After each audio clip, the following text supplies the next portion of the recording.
Right. The eat thing is fine. Mine was pretty great.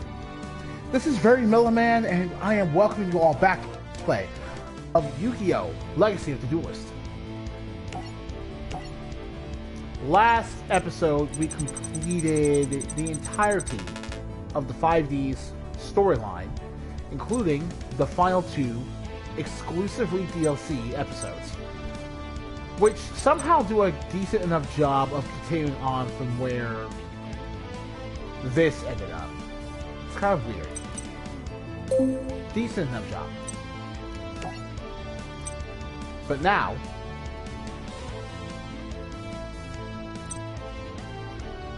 we're about to do quite possibly my least favorite season out of all the Yu-Gi-Oh! Shows. Yu-Gi-Oh! Zeal. Through Astro's guidance, Yuma's dueling skills increased. However, his new success also attracted new duelists. Focused on winning Yuma's number cards. One such survivor was Flip Turner. When Flip found that Yuma had more than one number, he felt he became a sneaky little creepy. What is up with you? Why you gotta be me all the time, Flip? I'm not me. The world is. And I'm the heart right, Yuma. Oh, it's the world's fault. I blame society. Shut up. You don't know how many times my old friends tricked me on my cards. Flip turn. So look at me. If I was pretending to be nice, look at me.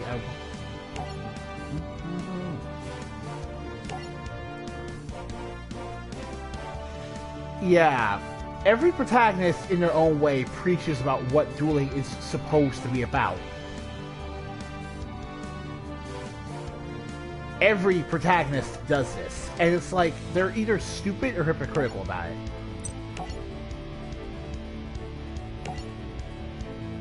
So, made a couple more decks exclusively for, 5Ds. I mean, Zeo, as you won't will.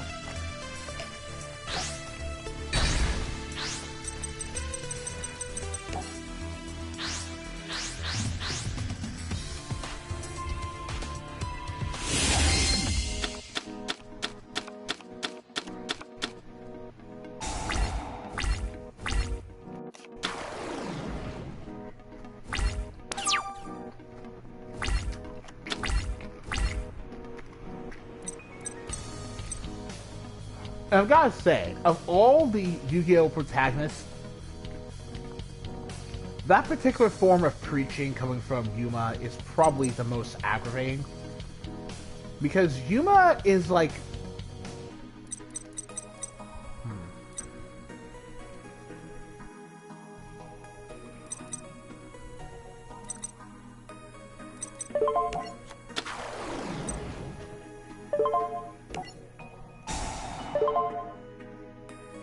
No.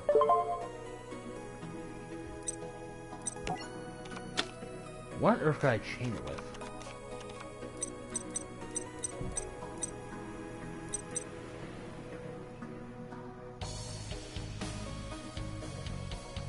Oh. Oh, I'm just a dummy.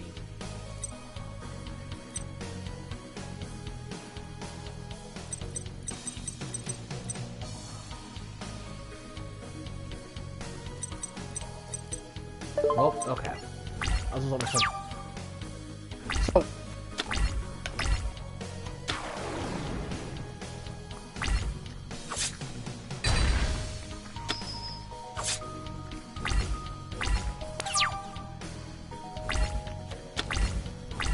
So, Flip's strategy against Yuma is very similar to what Weevil Underwood did to Joey during the Battle City tournament. Flip would deliberately plant a card in Yuma's deck, and then, through underhanded means, force Yuma to summon that card, which would enable Flip to use his true strategy, which would ultimately cripple Yuma's deck.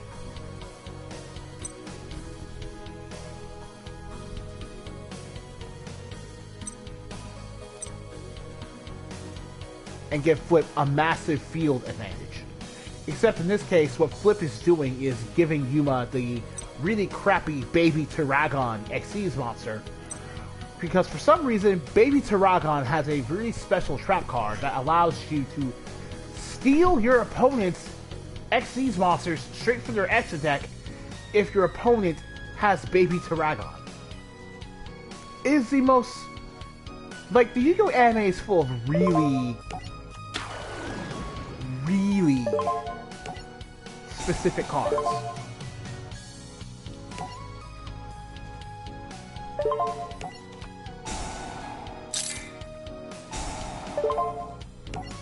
Really specific cards.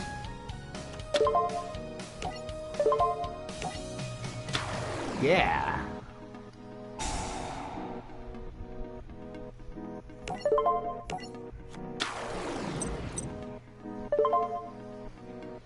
Can't use the second Scepter's ability. Yeah, but I can use first Scepter's ability. Woo! Look at this crap. Oh my god. That's just disgusting right there.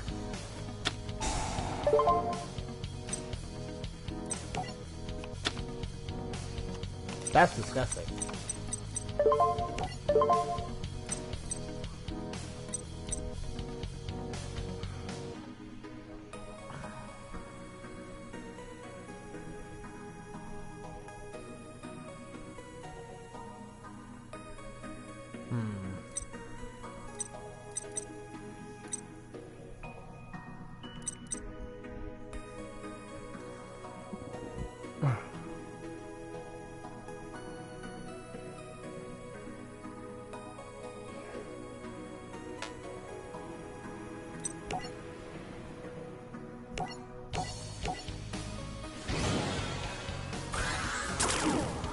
There's so much versatility with this particular deck.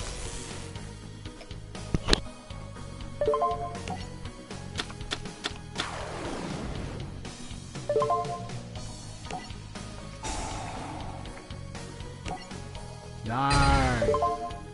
Yeah.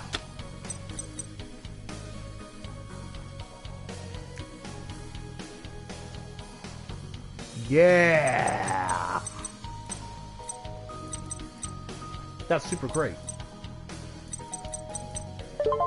Let's keep it out.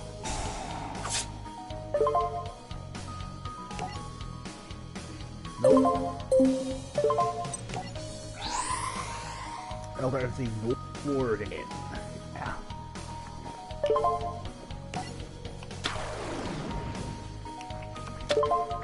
Yeah.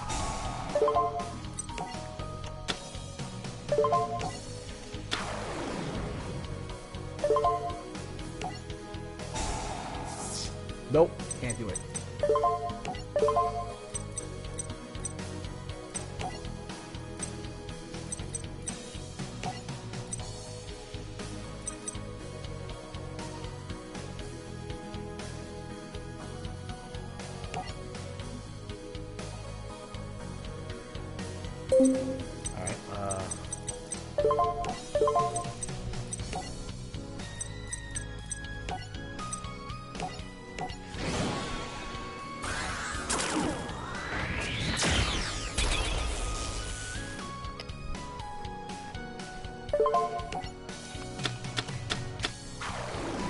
Yeah, yeah. Oh, yeah. Nope. Yeah. Look at this, Jesus crap. Look at this, Jesus crap.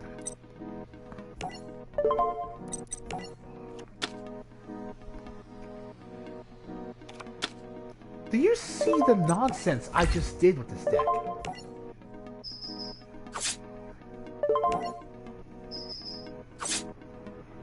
Like, I don't even care if my sovereignty is in attack mode. It doesn't matter. It literally doesn't matter. What doesn't even have a strategy here?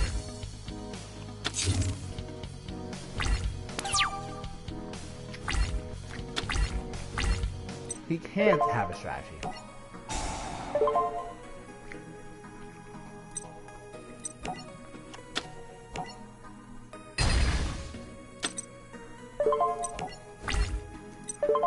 Attack! Stellar Knight. Now that was fun. That was fun. You see how...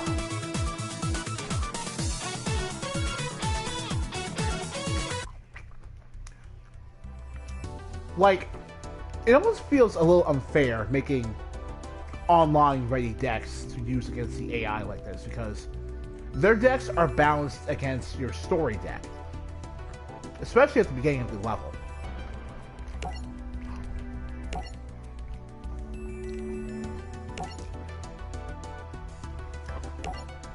Yeah, you don't actually do that. You'll see why soon enough, but... So, the setup for this particular season involves Yuma and Astral's search for the Numbers monsters. Astral needs to collect them all back in order to restore his lost memory.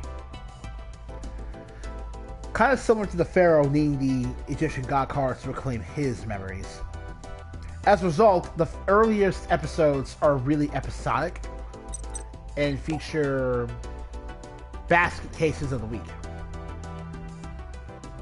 And yeah, Astral's an alien who doesn't understand human emotions very well, so he has to learn how people work and stuff. He became addicted to the action show known as The Sparrow. I don't know if The Sparrow is supposed to be a Kamen Rider or a Sentai Ranger, but either way, he's definitely some kind of superhero. Speaking of Kamen Riders, did you guys know that the first Power Ranger was actually Spider-Man?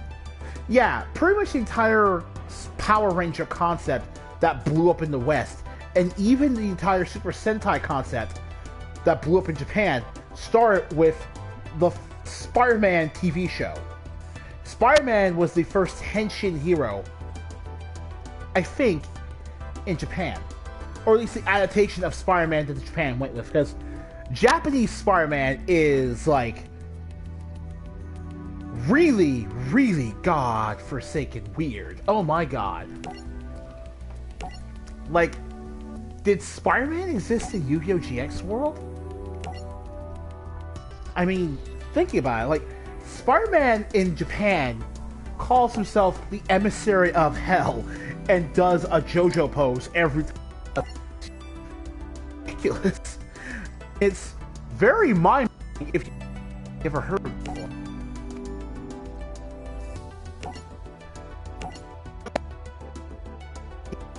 Playing no or Futa, I believe, in Japan. He's basically the unfortunate reality behind childhood actors in regards to how they feel about their job. It's like,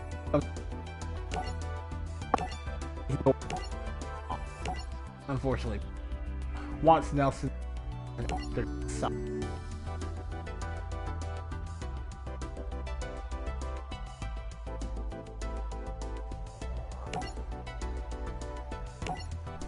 Oh god, Kotori.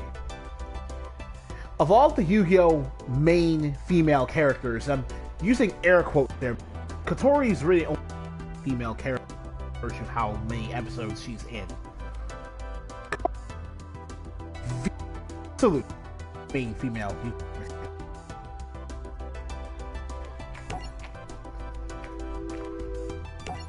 She's just awful. Like,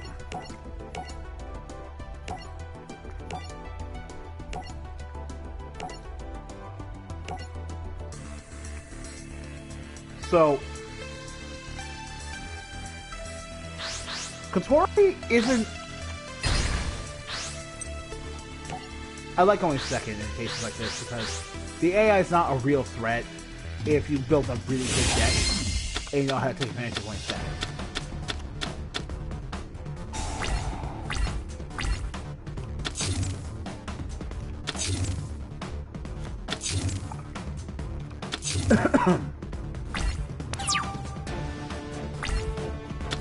Right. So the biggest problem Kotori has for her is that she doesn't do anything. She does literally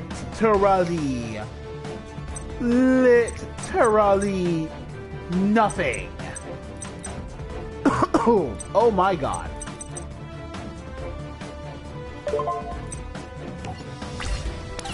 She does literally nothing. It's ridiculous.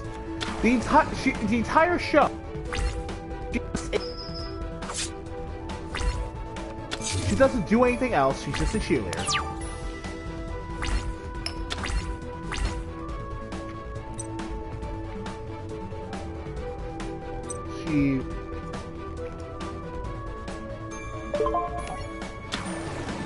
She has lines for you, right? That's about it. Oh, a hero emerges. That's pretty interesting. Oh, whoa!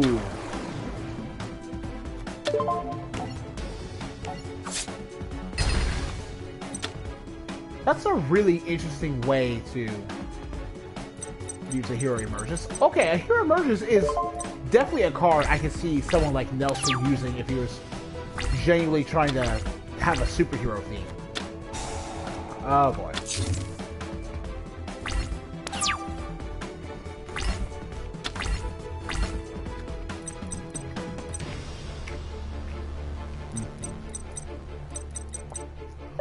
I have no choice to set that face down.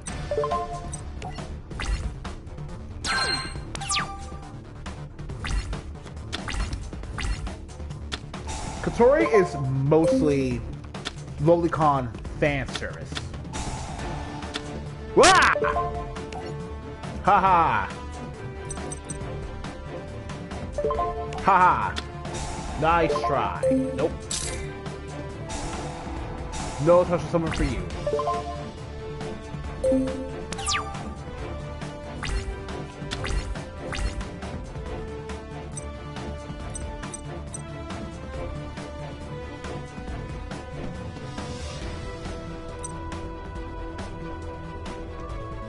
Let's see. In the deck or field to the graveyard.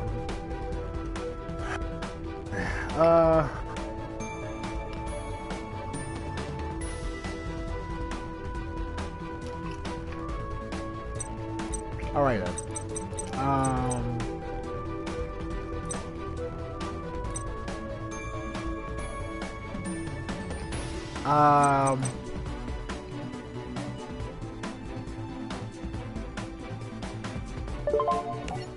Hostile strike, sure.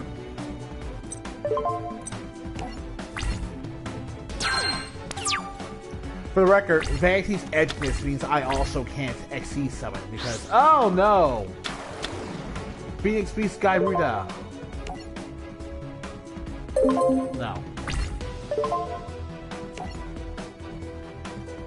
No, because I can't do anything about it. And there goes my trap. Ah! Now I'll use Maxine. Sure, why not?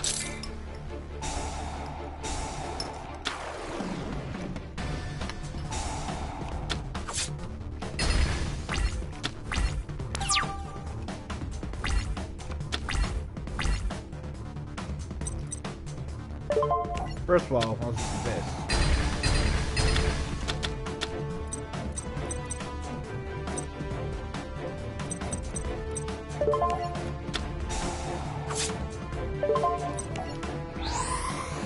Right, so Kotori is massive Lolicon fan service incarnate in the Zeal anime.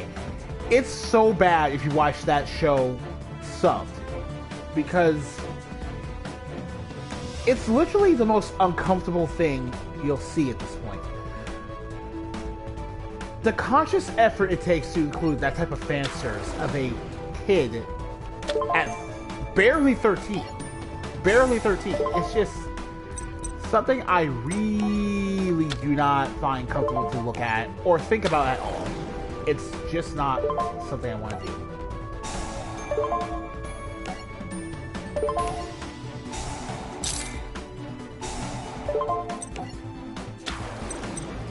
Can't do it. Alright then.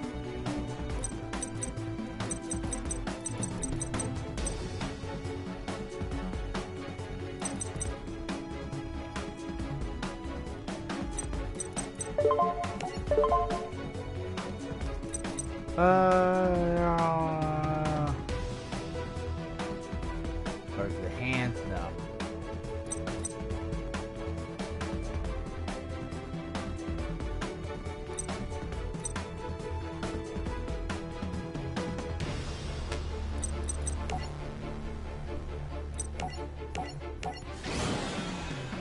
Stellar Knight. The Stellar Knight.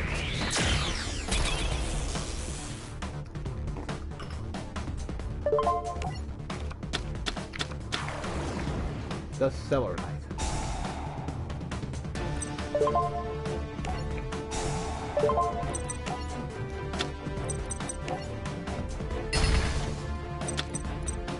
A third call the... Oh, right.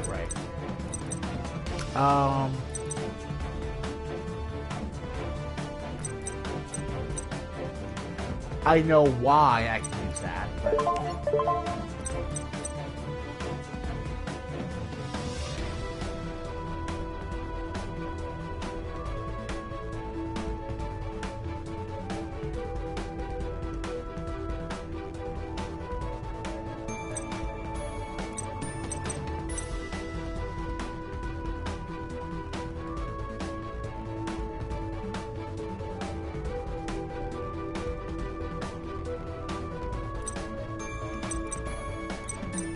But yeah, a lot of these need Utopia to do that, so...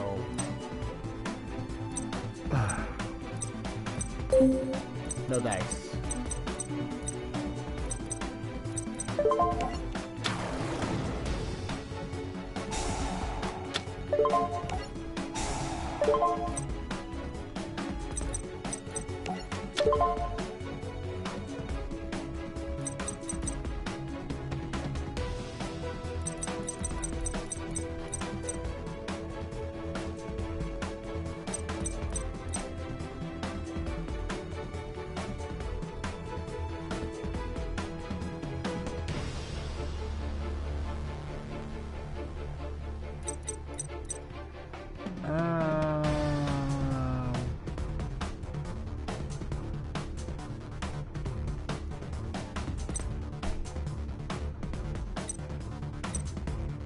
Yes, literally. Okay, so.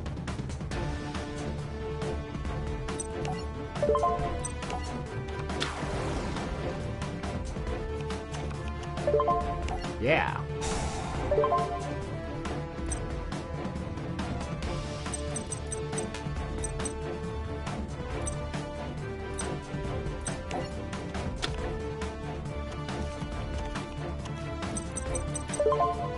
This is a human deck, so let's start playing Utopia.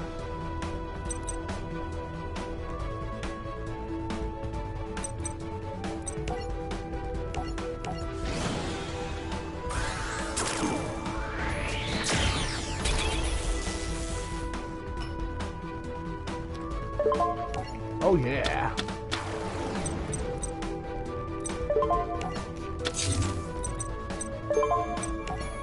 Oh yeah, let's do it.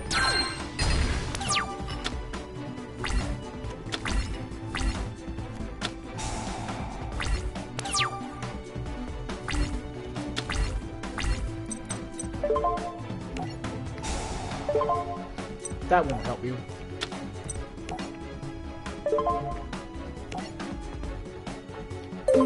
No.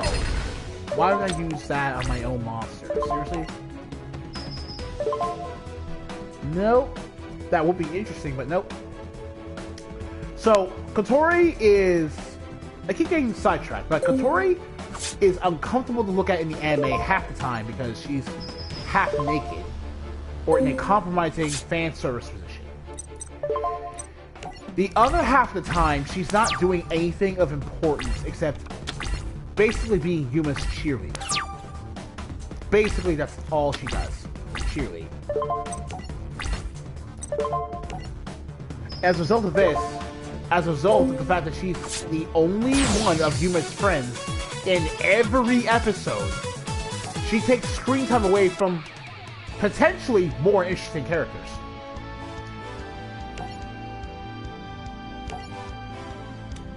So yeah, the deal with this is that the number cards are blank until the duelist that picks them up projects a reflection of their heart's desires or their heart's weaknesses on the monster.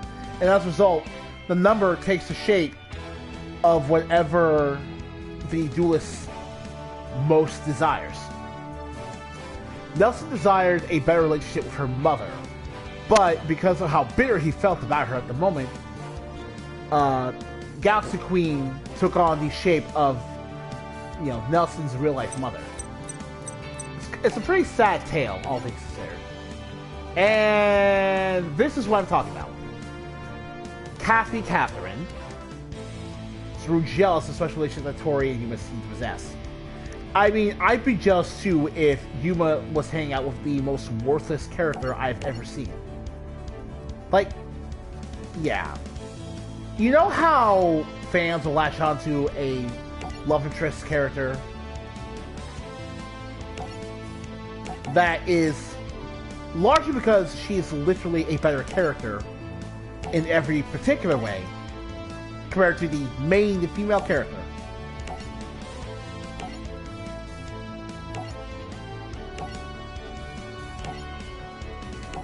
And now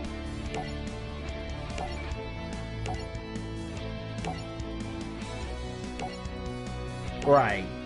And because of her erratic behavior, Yuma rightfully thinks that Kathy is possessed by a number card. Now here's the funny thing. At the time Kathy's first episode aired, she did not, in fact, have a number card.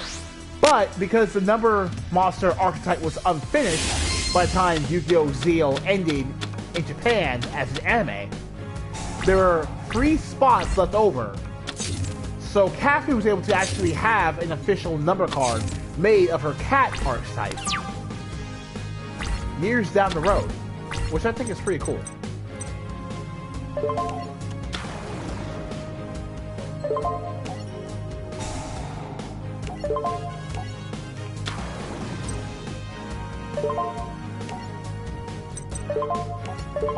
Let's start with Utopia. Utopia!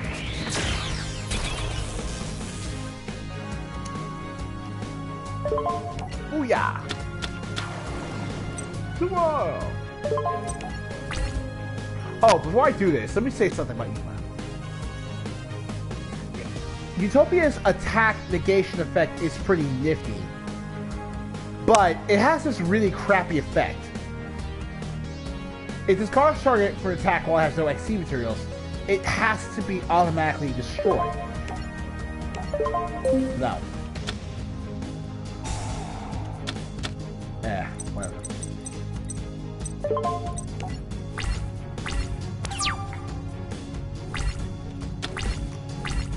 That's such a... In real life, that basically makes Utopia the worst of the protagonist ace monsters. Simply because it has a self-destruction effect. It's really bad. It's just a really bad thing to have.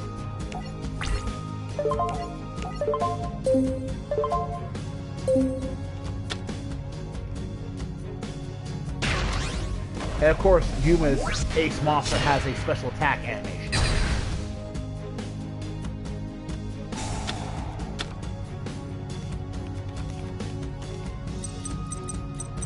So we're gonna end it there.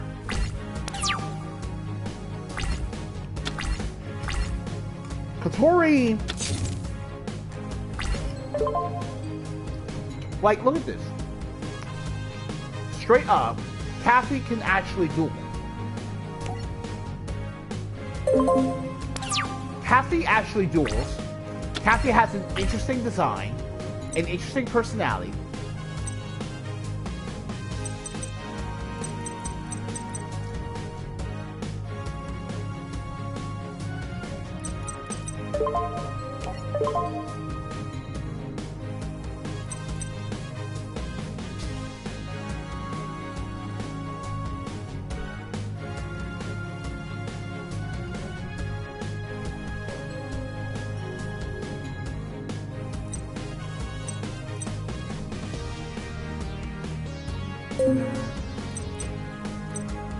Let's see.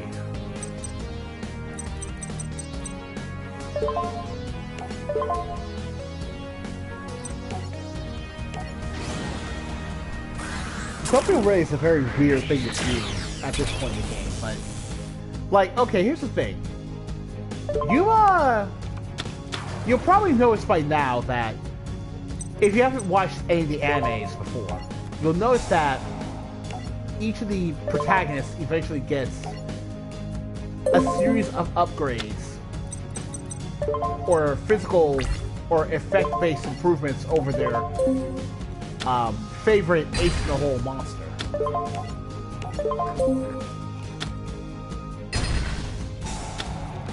The thing is, however, that's kind of a rarity. Like, look at Yugimoto.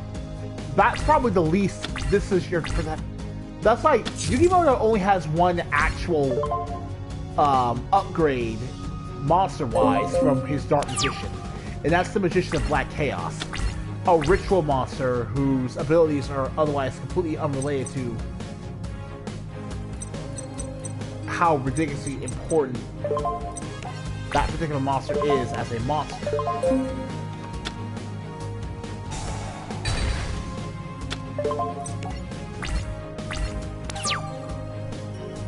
Right? That's not really an upgrade because Magician of Black Chaos is a ritual. You can play that with anything. But then Judai comes along, and his first ace monster, Elemental Hero Flame Wingman,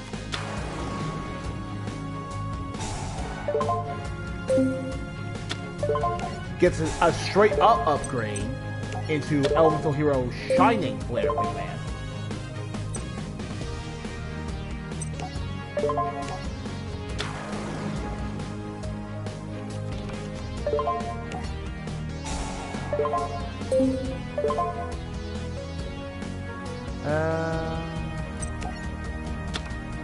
Yeah.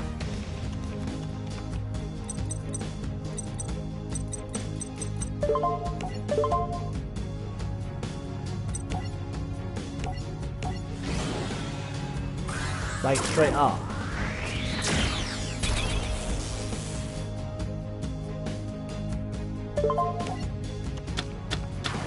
And that's just one example.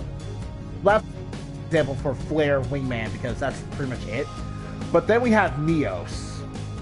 Neos doesn't necessarily need an evolve. Like, technically, Elemental Hero Neos has the most upgrades of a protagonist ace monster in the franchise because Neos is basically his own archetype of fusion monsters rolled into one.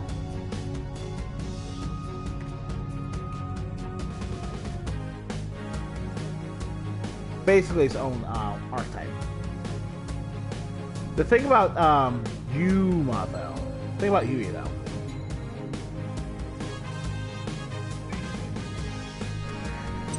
is that around this point in time, all of those particular protagonist upgrades did not happen as early as they ended up happening for Yuma. For Yugi, it took until near the end of the Duelist Kingdom. Until near the end of Duelist Kingdom. For Judai, it took until more than halfway through his first season. For Yusei upgrade from Stardust Dragon to shooting, Majestic Star Dragon doesn't happen until halfway through the Dark Sire arc, which is pretty into his first season. But Yuma gets his upgrade to Utopia within the first 25 episodes, which is absolutely nuts. Absolutely nuts.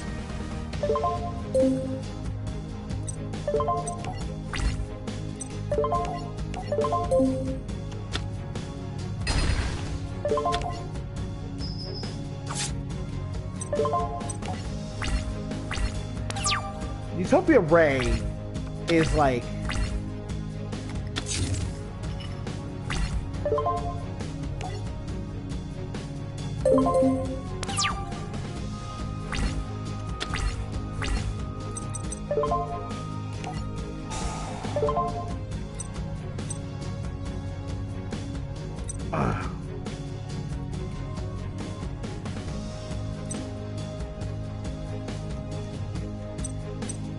Oh.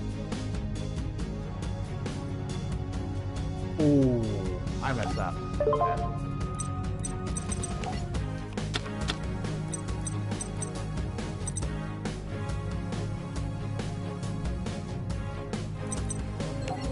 Yeah, fine, whatever.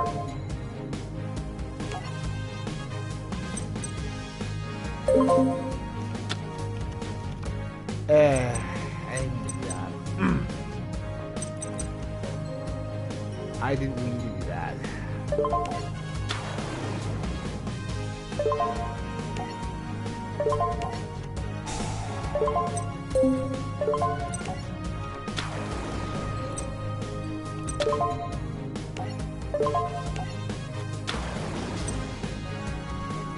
Oh wow. That's I have to have mech complete accent.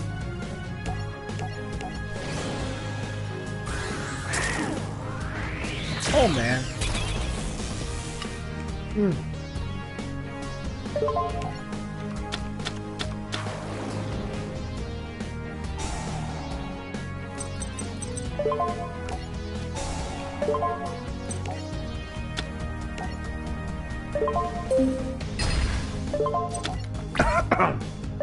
That's what I was trying to do, but I goofed up super bad.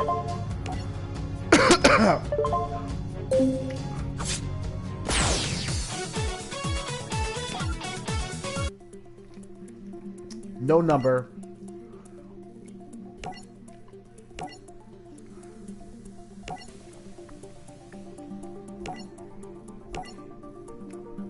Yeah, Tori was never in any danger.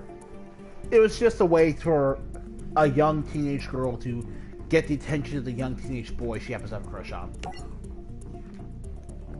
Oh, wow. That's random. Kite suddenly appeared out of nowhere. It's almost like we have to poorly set up Kite's appearance because there's no way to accurately tell the story of these seasons with our season modes format. Like, holy crap. Number Hunter.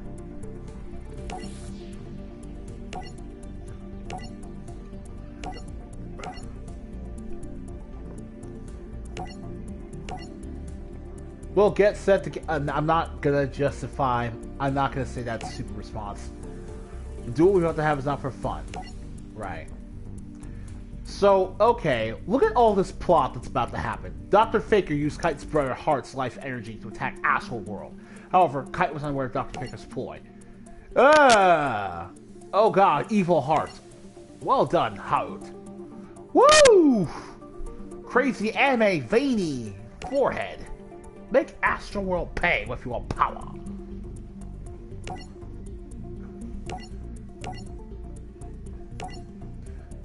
He's outdueled us both. Right.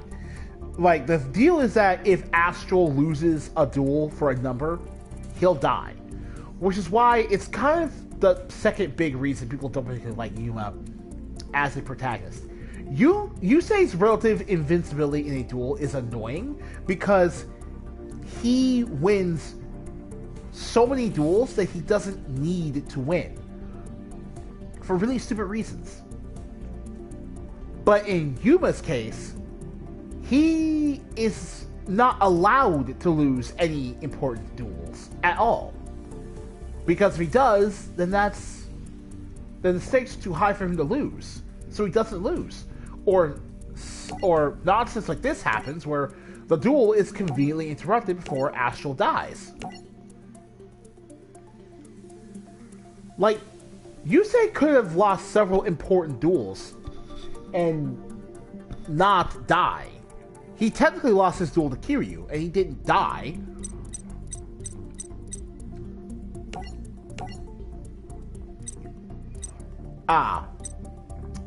So before we go into the World Duel Carnival Tournament, by the way, we're skipping a lot of story here because Yuma goes through some stuff here after he duels Kaito. He has to do training from Roku. He has to duel another number hunter.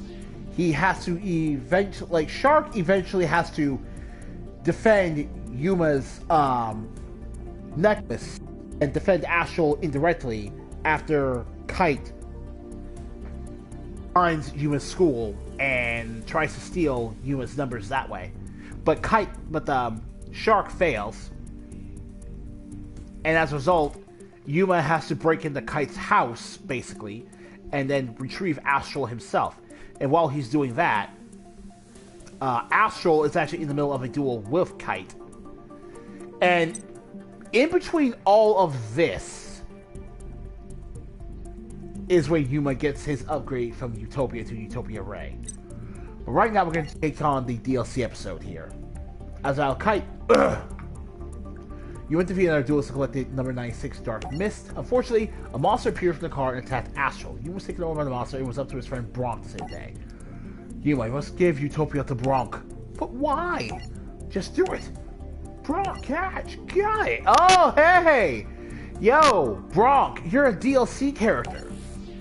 Well, Bronk, being voiced by Sean Schemmel in the dub, basically allows me to say that this isn't Bronk, actually. It's Goku. Hey everyone, Goku here. I'm about to duel this number user. Oh, Dark Mist. Save yourself. Yeah. What? But he looks so strong. I'm not gonna abandon a good fight. Good fight? I never leave a good opponent behind.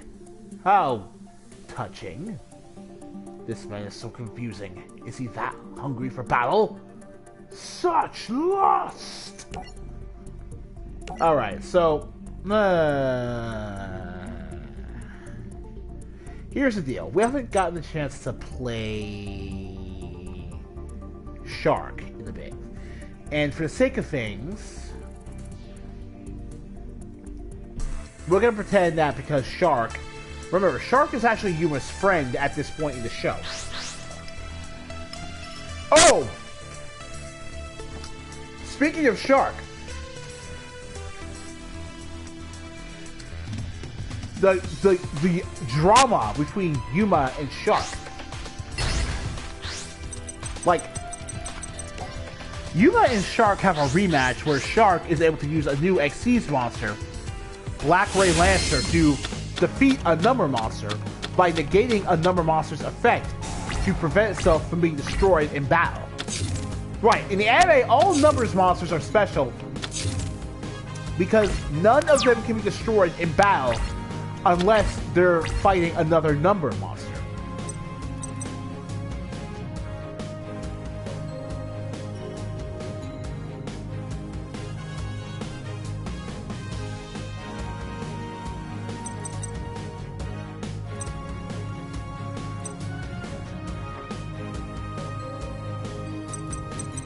Let's use a Moray of Greed.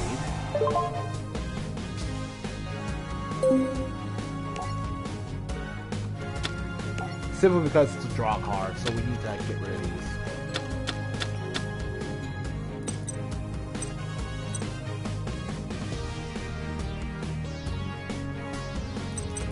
And again, use Moray of Greed.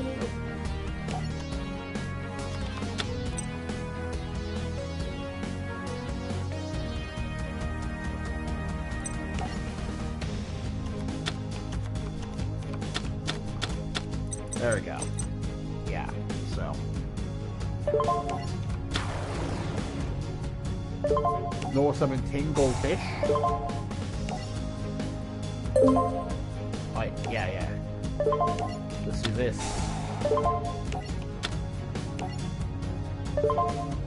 Yeah. Twin Twisters is probably the best, I genuinely think Twin Twisters is literally so much better than Mystical Space Typhoon ever was. Simply because it's two Mystical Space Typhoons. And a way to discard cards to your deck.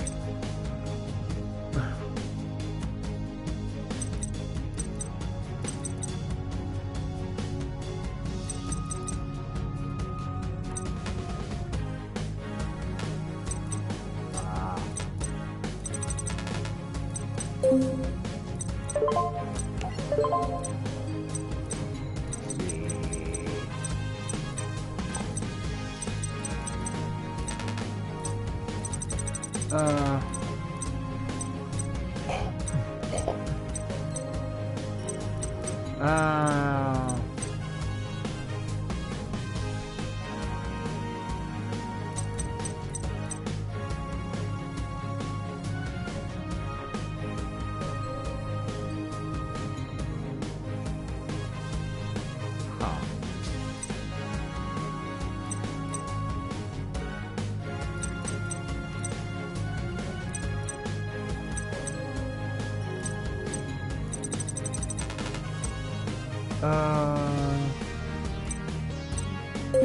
Alright, well, let's go with Abyss Dweller.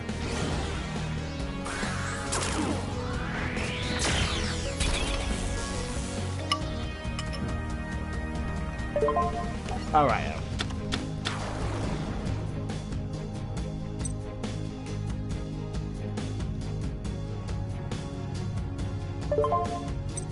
Can't destroy monster dials, there's no point.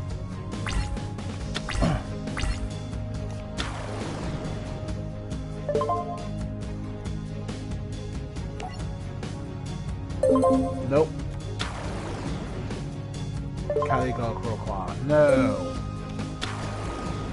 No, that's gonna be bad. Oh my god! An Exceeds monster using a Synchro Summon. Oh, no, never mind. Darkness. Oh boy.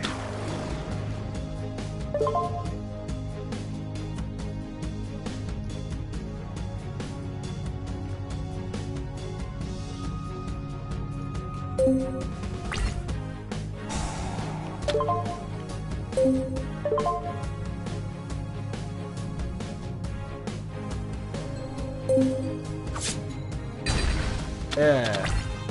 Well, okay.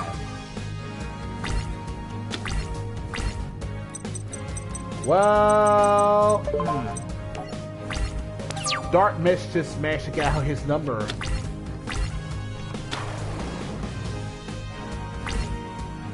There's nothing else to it.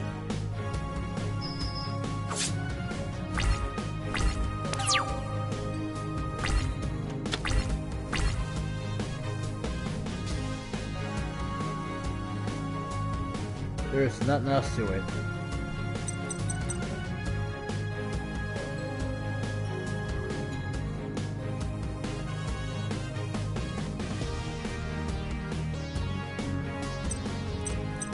I'm guessing the point of Remora here is to combo into Bahamut Shark, since Bahamut Shark doesn't really have Xyz Heroes worth of damage.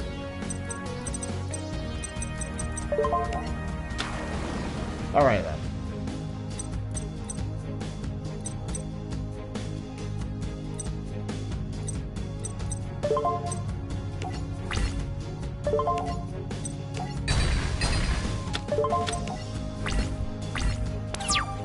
Whew. I mean, at this point, it's still anyone's game, but those attack point buffs being permanent are really gonna get on my nerves.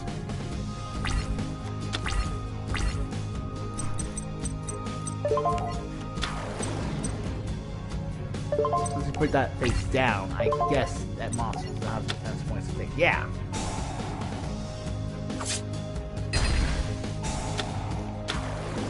No.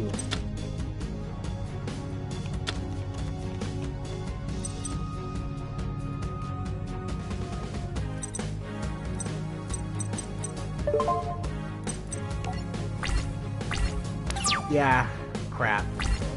If that was anything but Mech Bunny, I'd be fine, but ugh.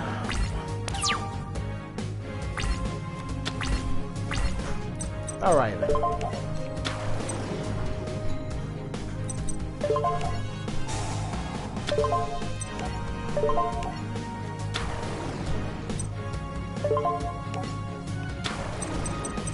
Rescue Rabbit.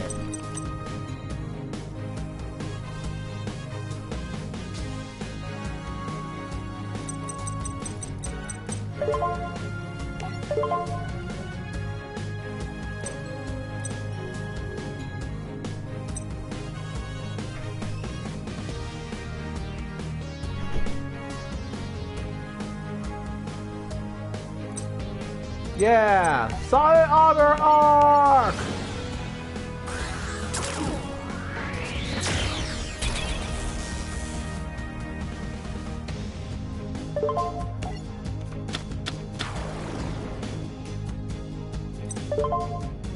This is like an incredible counter to darkness.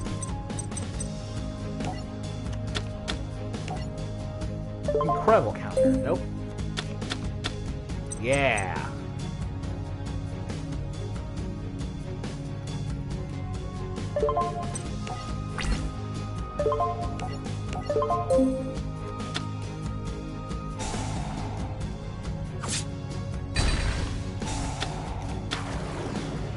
Yeah, yeah.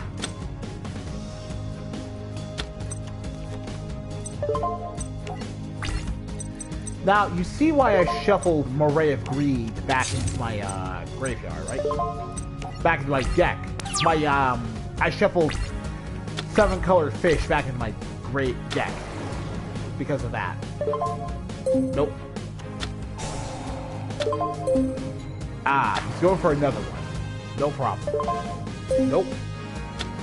Ooh, Will Hedgehog. Yeah, you know what you're doing. You know what you're doing, Darkness.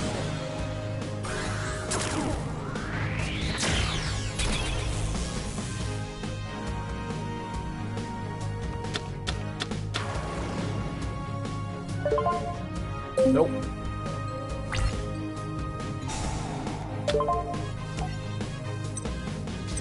Let's see.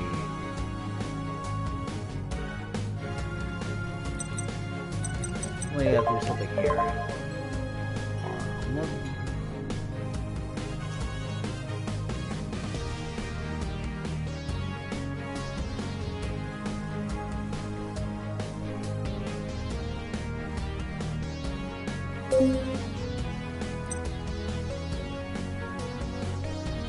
This, once it turns out, I will destroy it before I... Alright. Nope. Absolutely not. Still no. Yes. I'll detach your other copy of yourself to survive. Now.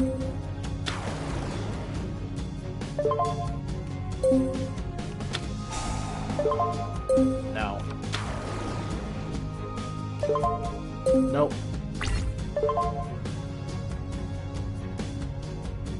Let's see here.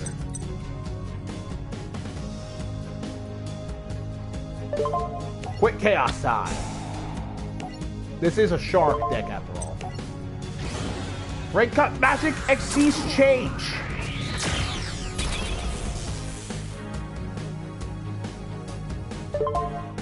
Silent honor dark.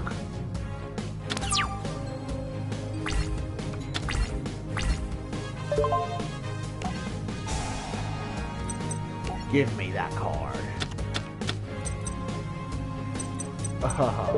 Saw warning face down. Let's do it.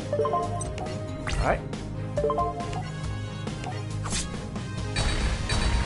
Alright then. Now, only chance he's got left is somehow getting level 2. Or that. Of course. The all-encompassing Swords of Revealing Light.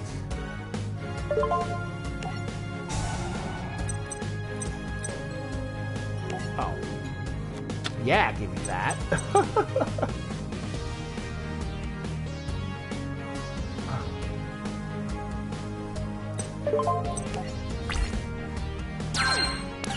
I can take all your special summon monsters, number 96. You will have any material, any whatsoever, to form a fusion summon. Giving. Oh, that's super nuts. Let's see here. Fusion. Of course, Elder Entity Gordon, but then if I do that, then I'll...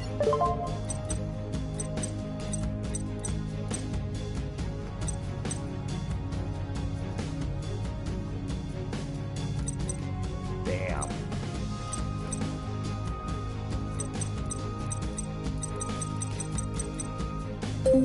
4, if I do so this, that'd be 3. So then...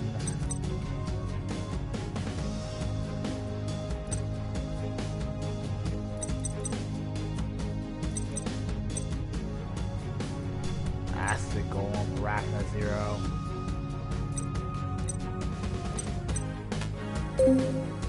Nah, we're pretty much good here. You got nothing, buddy. I'm just weighing down the turns.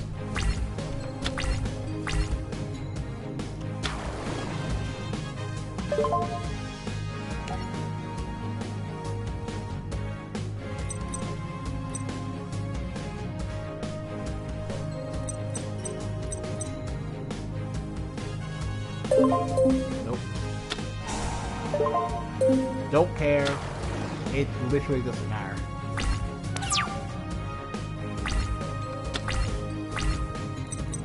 First of all, because it can do this. Secondly, because it can do this.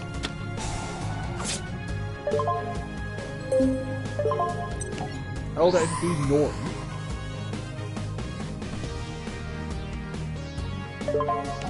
Yes, all of my decks have instant fusion into Elder Entity Norton. It's a really, really, really useful card.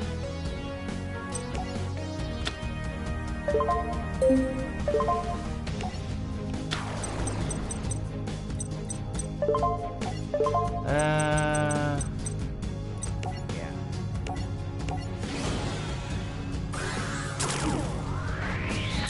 Ragnar Zero. My sister Rio Castle's Chaos number. Where are Chaos numbers? Honestly, you're not gonna find out until we get to the...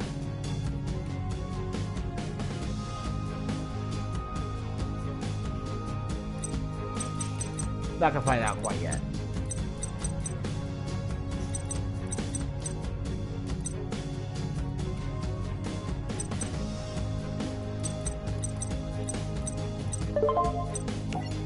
Not quite. How many overlay units do you have, Silent Honor Dark? Calm down. You're getting greedy. Calm down.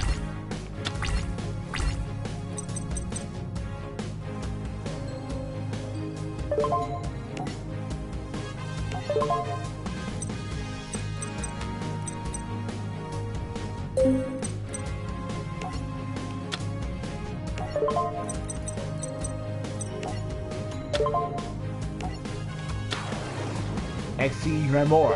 Oh, that's why it's so cool. 7-color fish. Come back up. No, we're not doing that.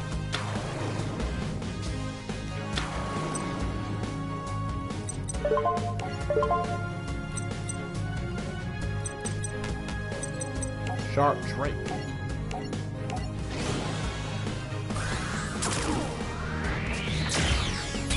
Woo! Look at all this.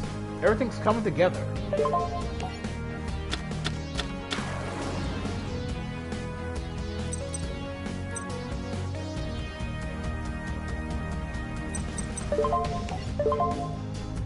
Why?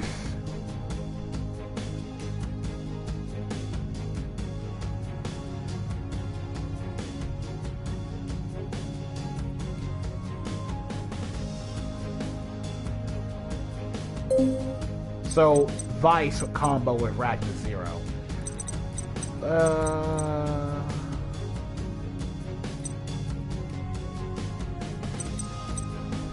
Either way, the whole point is Gamashio.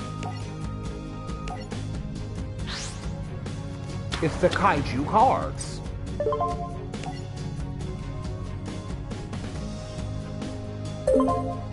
No.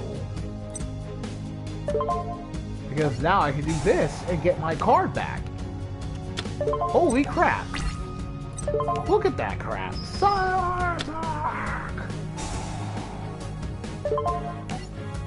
Yes, now I'll use Solemn Warning. You get no defense. Life points do not matter as long as you can make direct attacks like this. And we win. It was a hard-fought duel, but we completed this DLC course with sound and fury. Whew! I want to fight you again! Maybe I'll make a wish on Shenron, so you can reincarnate into a, you know, more honorable, but still extremely powerful Duelist. With the defeat of number 96, Darkness, Astro absorbed him back to himself. The danger's over for now. For now being the operative word. Get to this chapter. The World Duel Carnival. Tro. Reginald. Sorry. I'll be right back.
Alright then.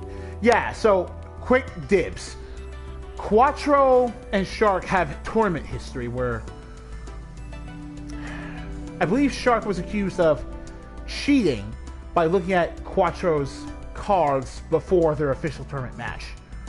That's against the rules. And in another case, Quattro was responsible for an accident in which Shark's sister Rio was almost burned to death. And now Rio is currently in the hospital.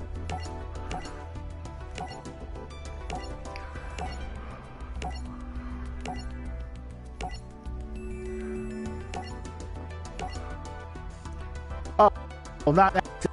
He did it on purpose, and he was just by his own.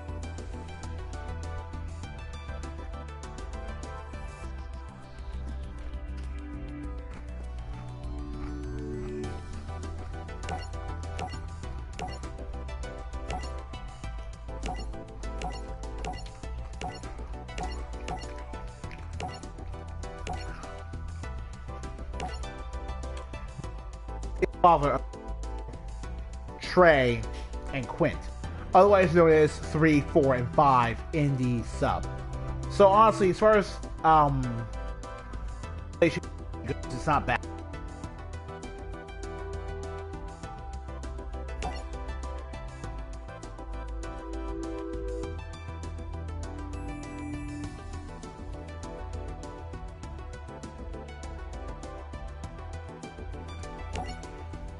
But Vetrix has the much better sounding name Doctor in hold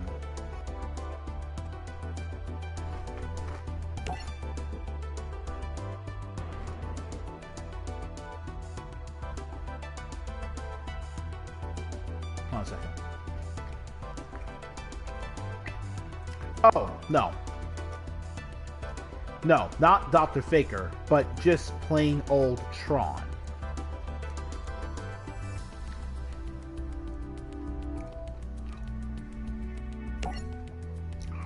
And Tron is not a good dad. World Duel Carnival is basically using the same as Duel Carnival. Collect a certain number of plot tokens in order to enter the final match.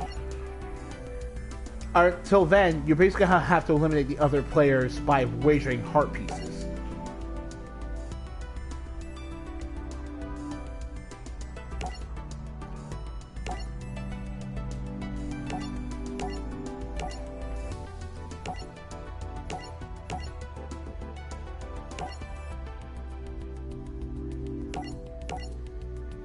By the way, Kite is actually 18 years old. So he's basically an adult if you live in the West. And Yuma literally has to beg to get into the World Duel Carnival because he sucks. People don't like Yuma mostly because he's a terrible duelist to start. So he basically has to rely on someone backseat dueling for him in order to win.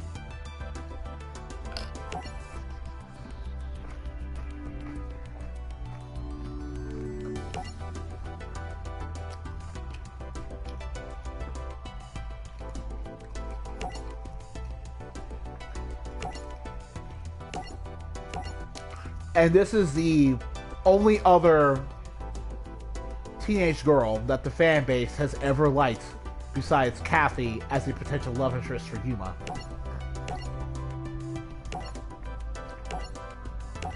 Because I gotta admit, her design is actually pretty cool.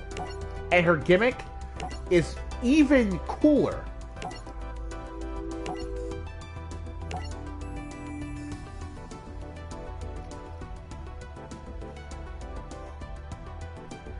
And you can see how she's even more of a stereotypical does mean things to the person she likes teenager than even Kathy.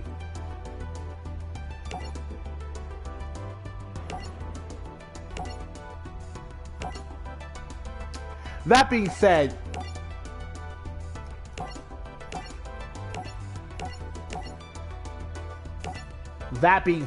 it's also pretty important to remember that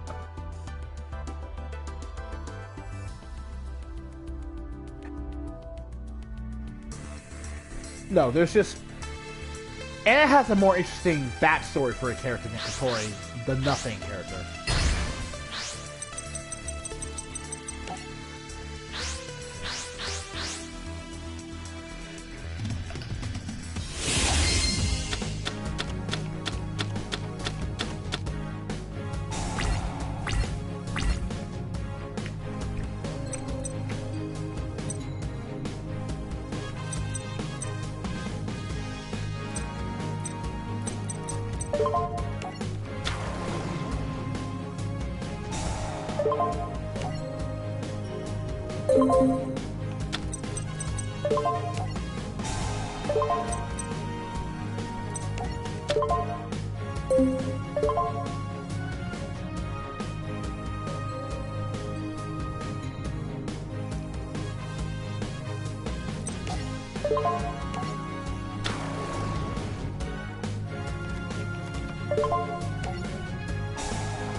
Alright, here we go.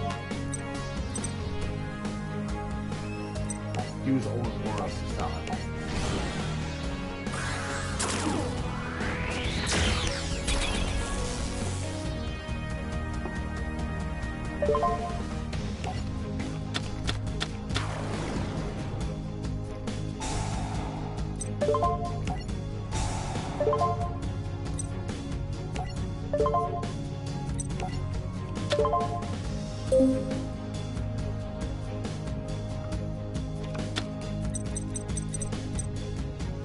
Night Express, Night.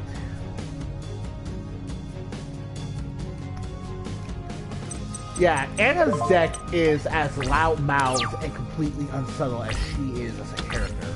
Basically,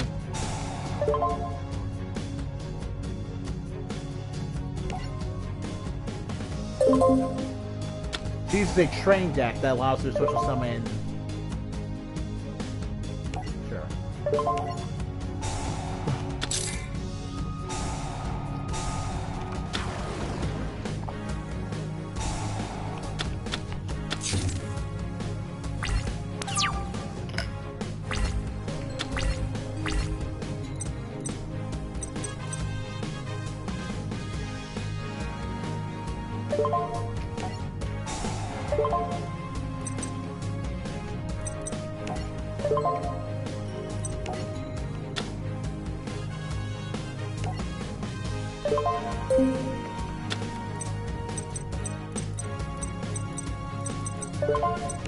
Rock. Direct attack! No.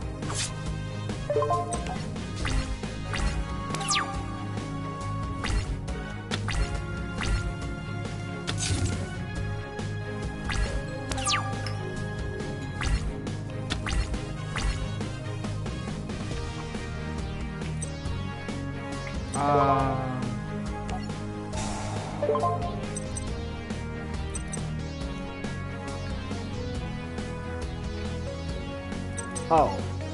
Use all 3 effects then. Sure, whatever.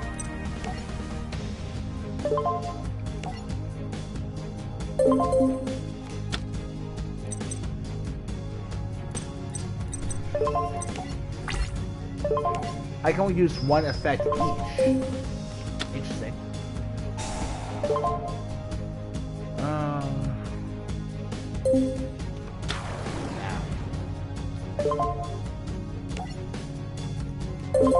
That's okay. No.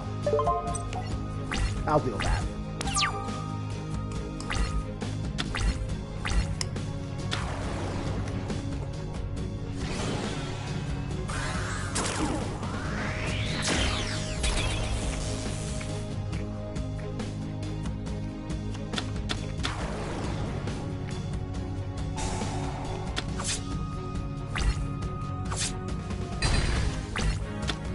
Gustav Max is a really cool monster. Holy crap.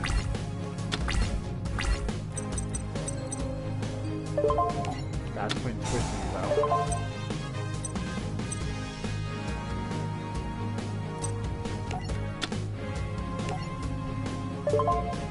Yeah. I can deal with that.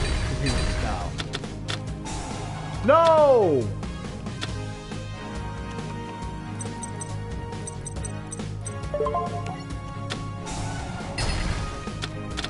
There we go.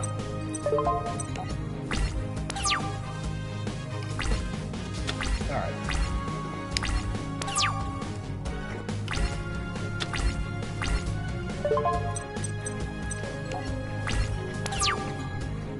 I can deal with not needing to have monsters in my field because most of Anna's monsters can't be played under normal circumstances. Woo! We are 500 life points apart.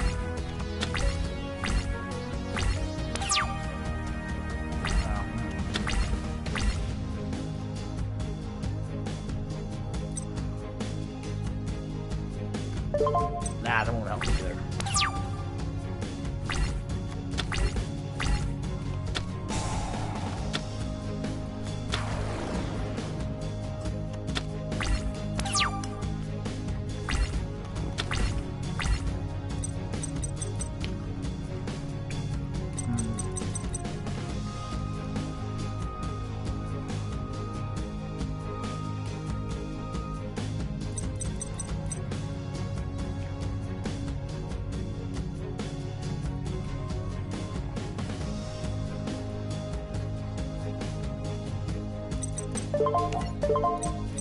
Let's see.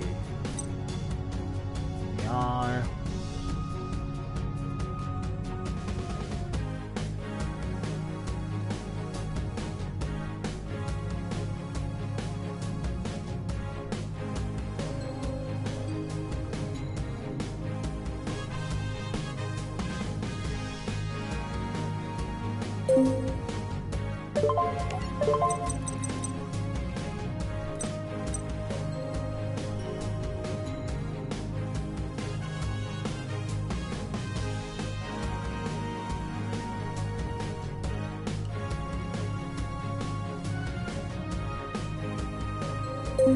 Alright, so either way, the path is clear. Elder Entity Norton.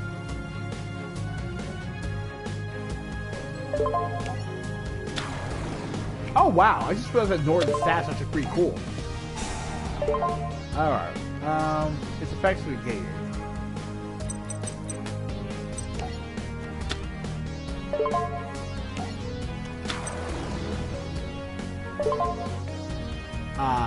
Cannot.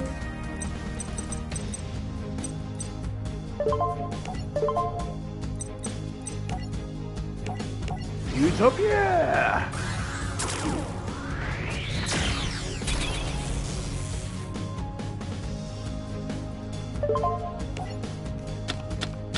Utopia Beyond? Now I'm going for Astral Force.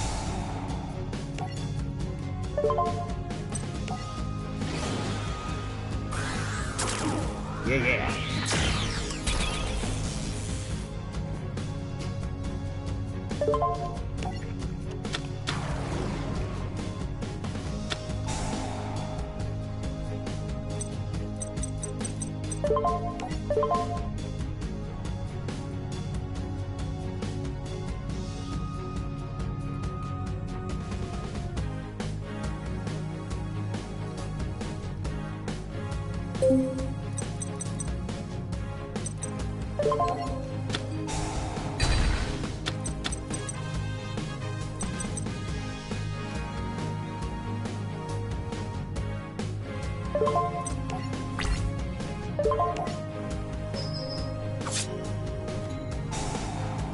Oh, Dragodia. Okay.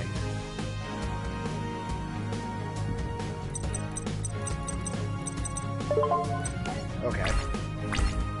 Well, yeah, it's a level 10 monster at base, so...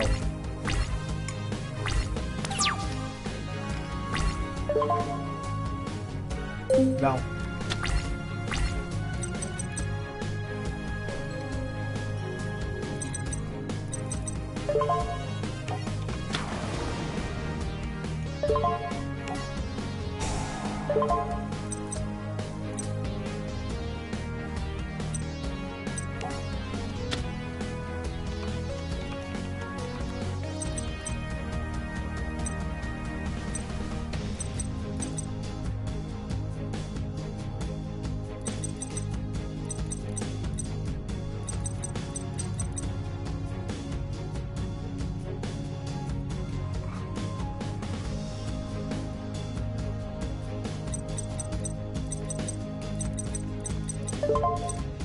Well, nothing to do because nothing to do.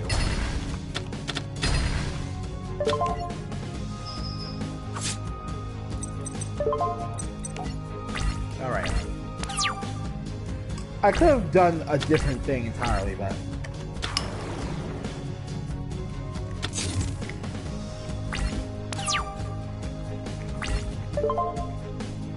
No.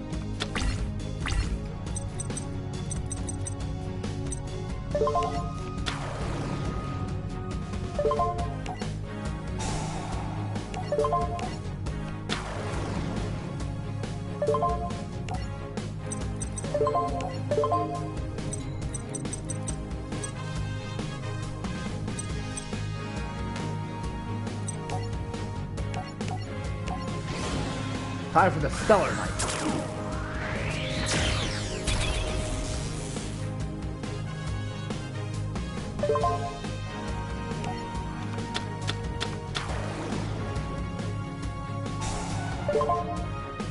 Yeah.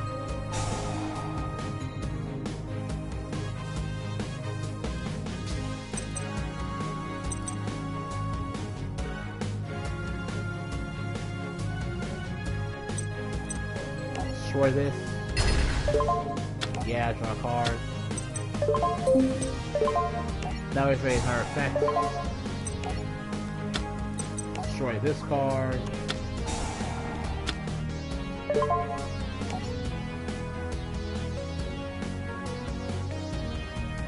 No.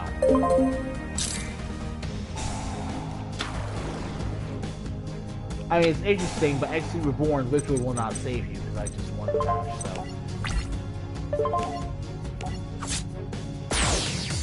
Yeah.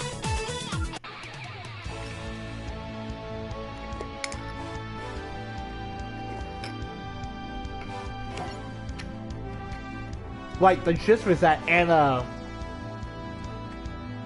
was basically a schoolboy due to the way she admitted all that stuff. Due to the way she admitted all that stuff about Yuma. Anna outed herself as a schoolboy. Kumo Tsuyuma. And unfortunately, a potentially interesting character gets derailed into a massive joke.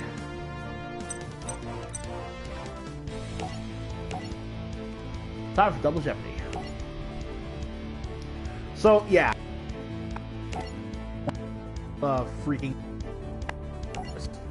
And this right here is the most thing I've ever attacked this dude. Yuma knows he's a scumbag, but he's going to defend the scumbag being from a tournament takes things so seriously. It takes things so seriously that why on earth would you be surprised at a gaming tournament set in the world for Yu-Gi-Oh! Being willing to beat people for life for being caught, not other hard-working players.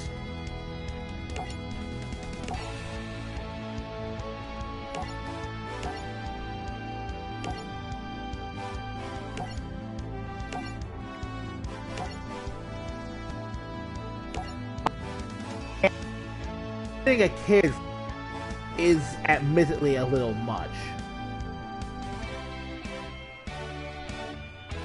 Admittedly a little much.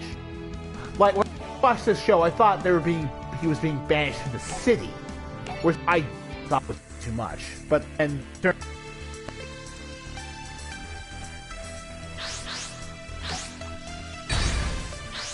now this duel is interesting because in the original, it was Gosh and Droid. I refuse to say their dub names. Gosh and Droid. In a handicap 2-on-1 duel against Yuma, since Yuma was trying to keep a cheater engaged in the tournament.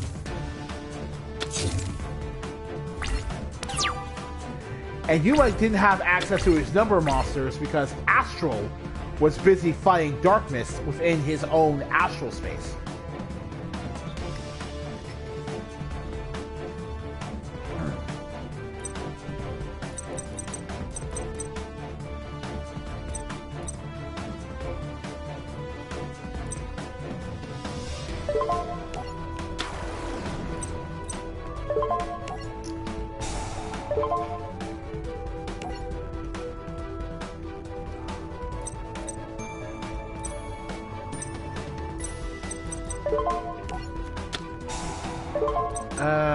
That one. You never know if you need...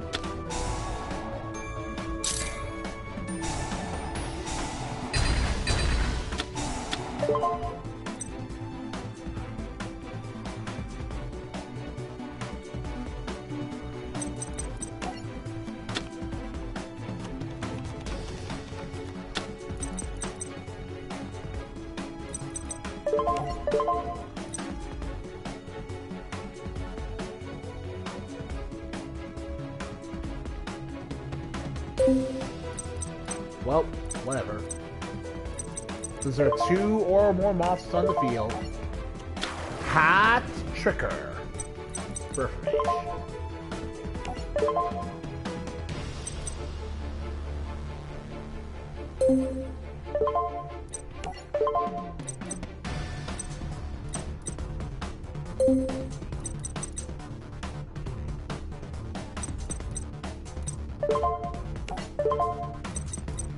Time for Utopia to see the light.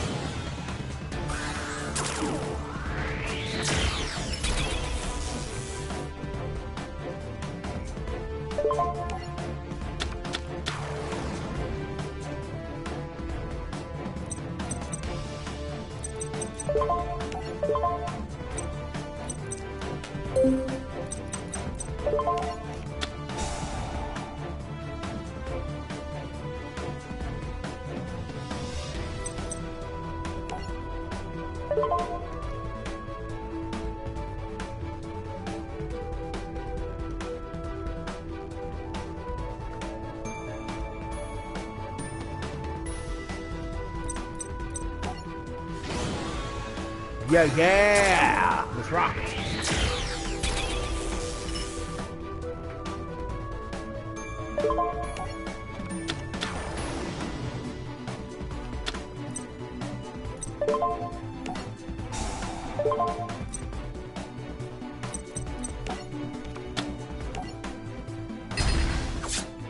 Yeah!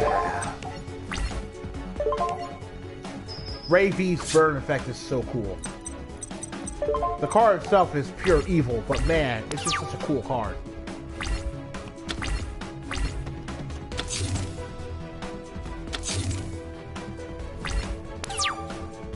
Well, that's ominous. Luckily, though, it looks like I win. No!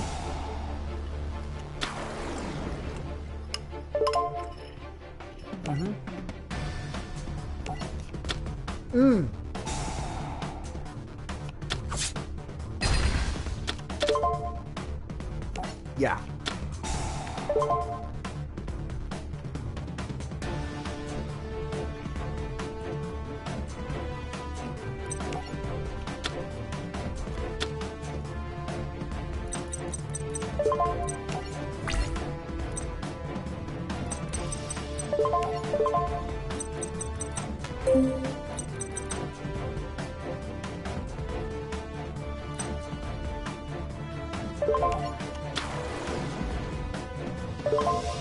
Yeah.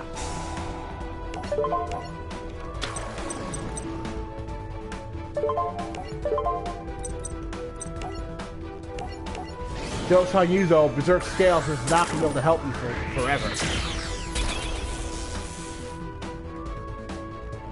Yeah, Utopia! Utopia!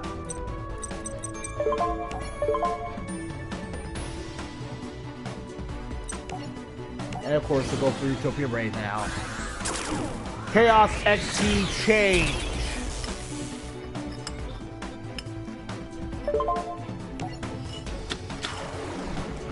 Yeah, yeah! Alright then.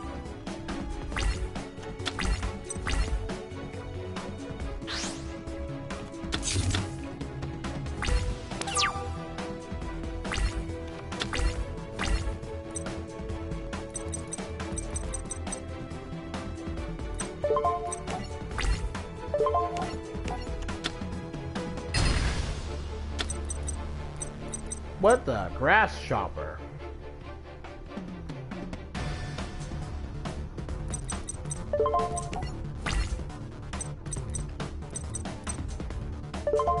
Alright.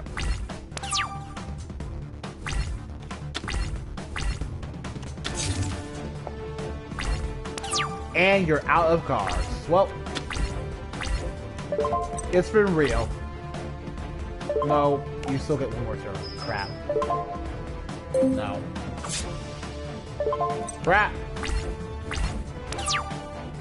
Curse my inability to count. Curse it! Oh. No. No. Alright.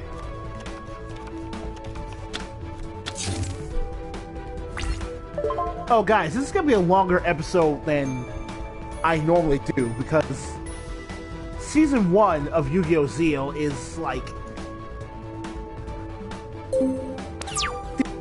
longer than the typical season of a different Yu-Gi-Oh! Show in terms of count.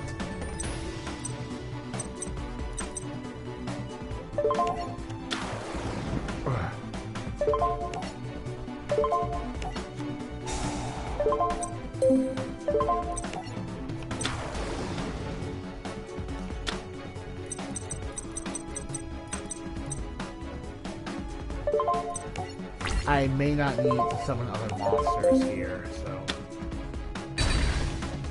Yep, it's over. I win. No.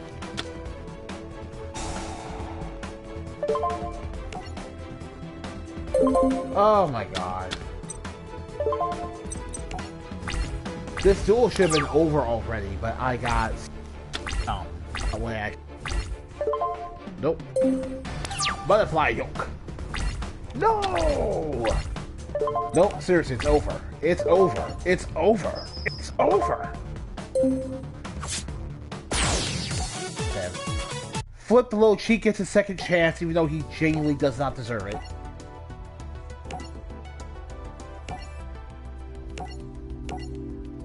And Niche, Gosh becomes another one of Yuma's rivals for the rest of this particular arc. And Gosh is a seriously cool character. So now we've got that.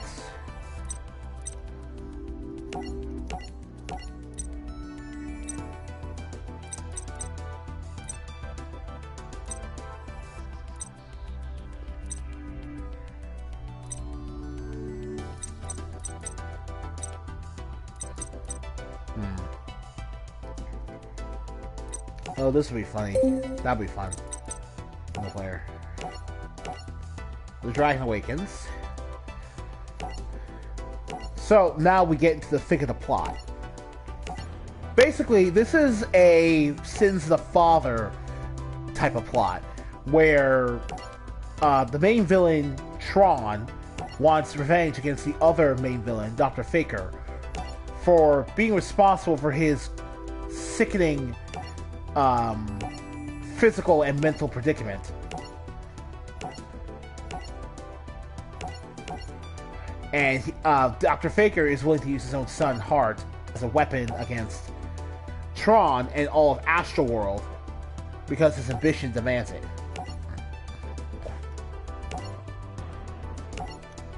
Oh, and to this end, Tron is willing to kidnap Faker's kids just to get to him. Because, you know, Tron understands that Faker...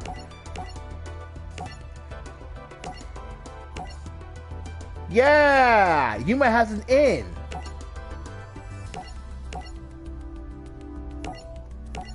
Now, of course, this is a Sin's the Father plot, so the children don't actually have any idea who each other's children are or what relations they could possibly have to, you know, their parents. It's pretty radical that way. Right. Trey.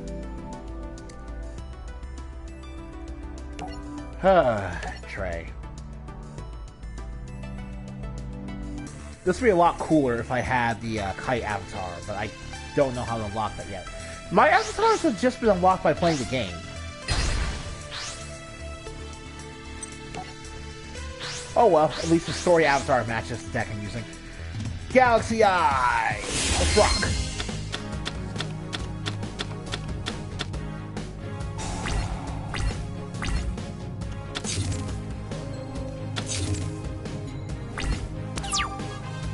Oh yeah!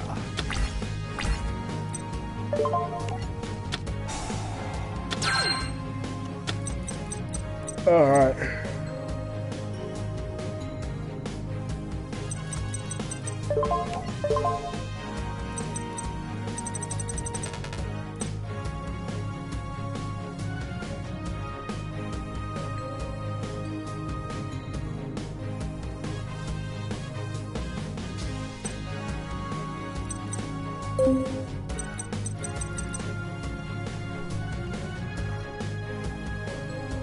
Those guys have used them when Jenna used on using deck. Doing your deck as usual. Like change the tactics to zero. Just be able to destroy a monster. Sorry, you know, one stuff hard.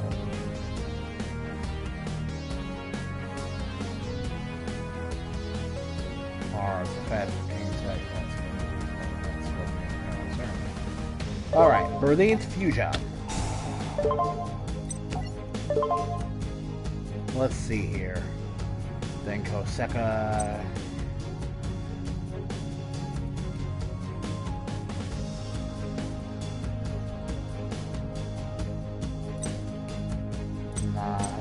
You can help a person responsible for greater not. Nope.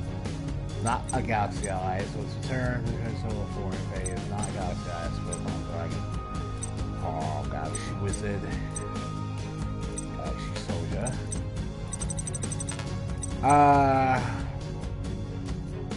I guess a Galaxy Ice Pokemon Dragon and General Farm.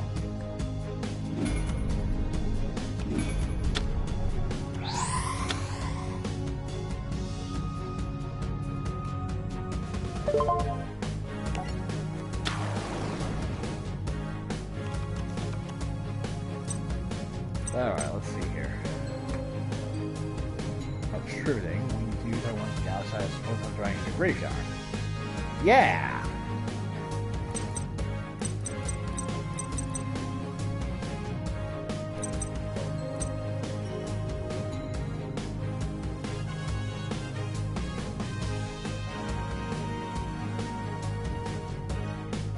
Discard a spell card. Nah.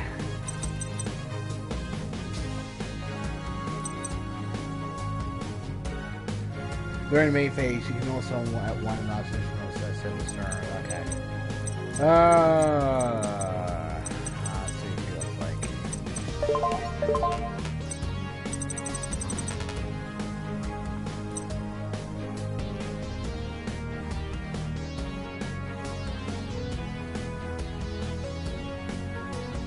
Panther Dragon. One of the Panther Dragon. After I draw one.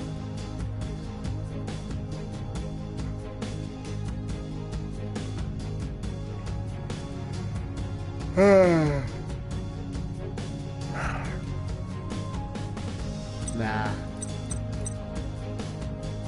Constellations.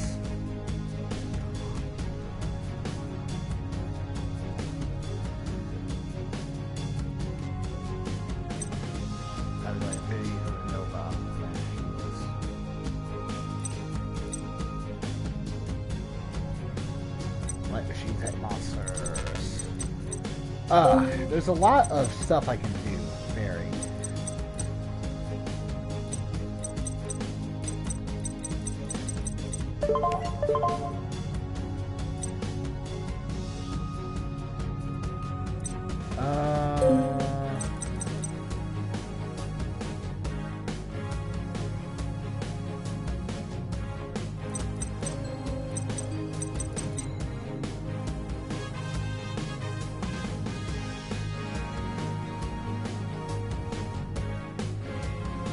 Yeah, let's put this on triple stuff. Let's see. Oh, it's just that I have so many options here. With this one, I can at least attack this turn, so let's do that.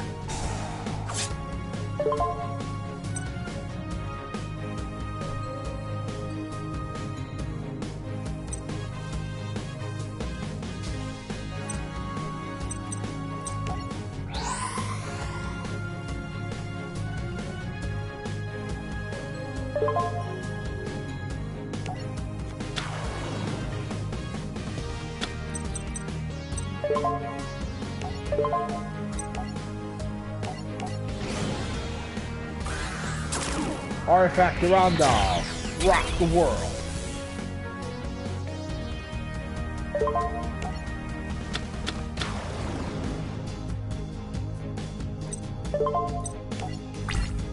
Rock.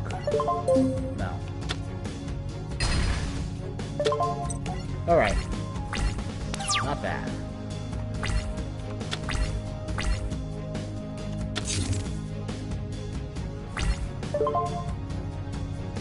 No.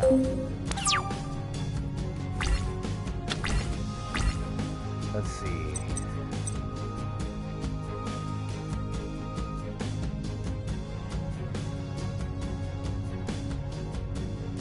Oh boy. Let's activate Durandal's effect.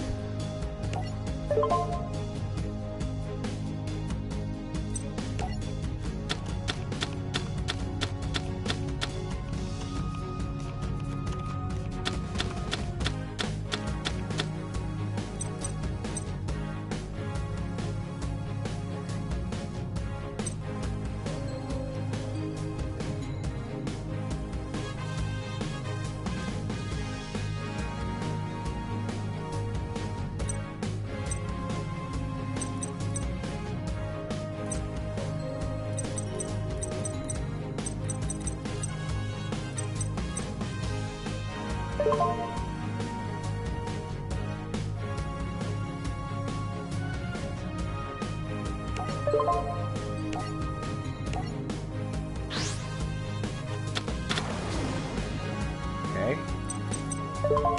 Galaxy Expedition!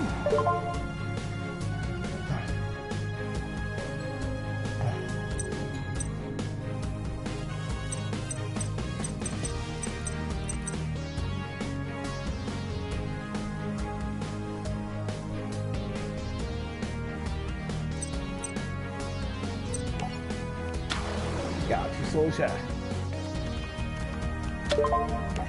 Galaxy Soldier. Gives me Galaxy Knight.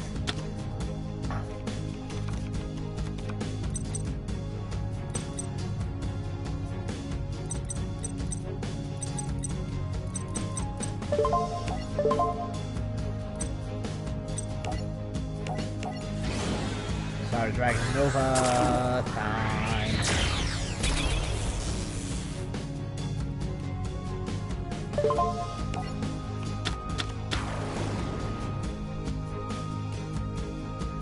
And with Nova comes the ever-popular Cyber Dragon Infinity.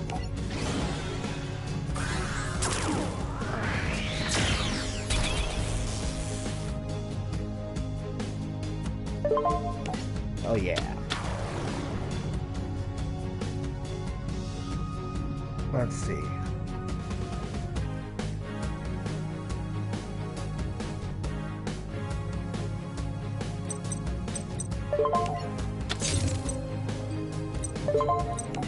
Battle phase.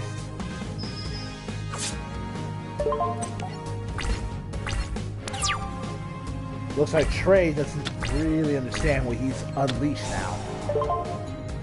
Nah, doesn't matter.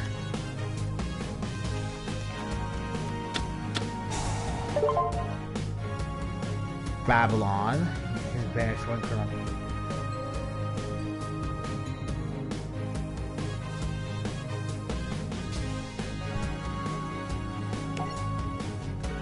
Let's see. Once per turn, you can turn one for type of monster if you have.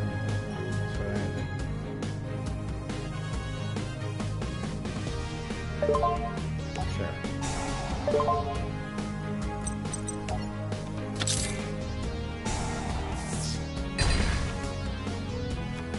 Woo!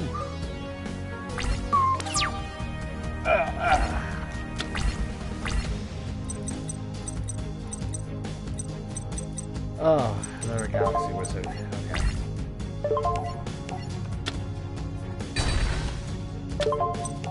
Okay. Okay.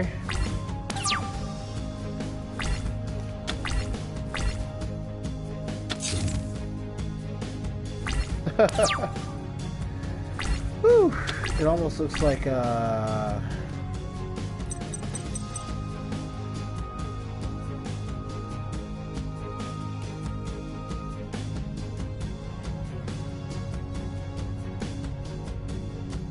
Perfume Shrek Clown. 1600, huh?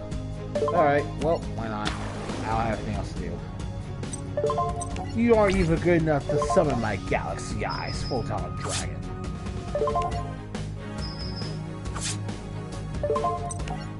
Yeah, you seriously aren't good enough for that. It's nuts.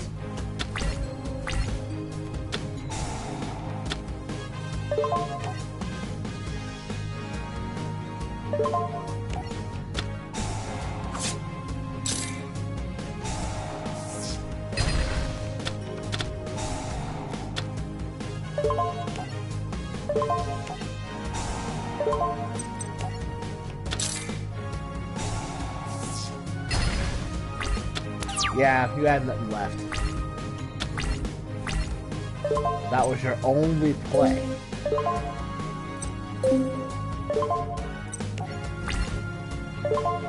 Stay to play!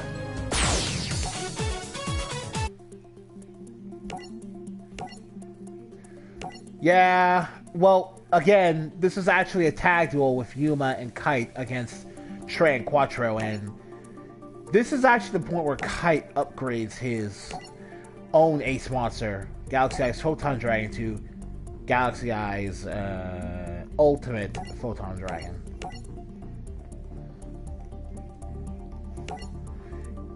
I mean, he's the Kaiba of this series, so it makes sense that his Dragon-type ace monster will eventually become a three-headed Hydra beast. And yeah, it's actually Heart's fault that's possible, because Kite uses Barium power to upgrade his Galaxy Eyes in power.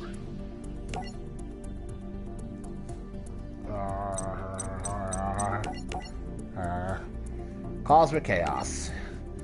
The World Duel Carnival Finals were about to begin. Alcatraz preparing. So yeah, Kite knows Mr. Heartland personally because Mr. Heartland knows Dr. Faker personally. And Heartland is in cahoots with Dr. Faker in the plan to destroy Astroworld.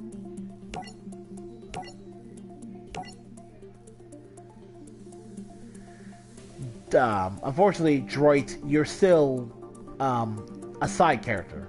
Cool as you are, you aren't going to defeat the main villain at all. And also, Droid is in love with Kite. It's not weird, they're both 18, don't worry about it. It's funny the three of us should meet now. Destiny's Squid brought us together. The three eldest sons of the three fathers that the Numbers War is currently centered around. Yeah, it does make sense.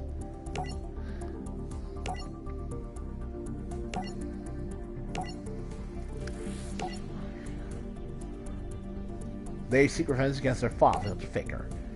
Right. 5 years. Wow, this is all 5 years ago.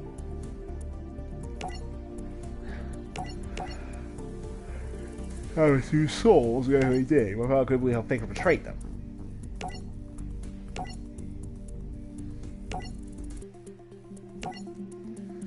My father now calls himself Tron because Vectrix is a silly name. And I've sworn to someday get revenge. It doesn't change anything. Dr. Faker means nothing. Dr. Faker is your own father.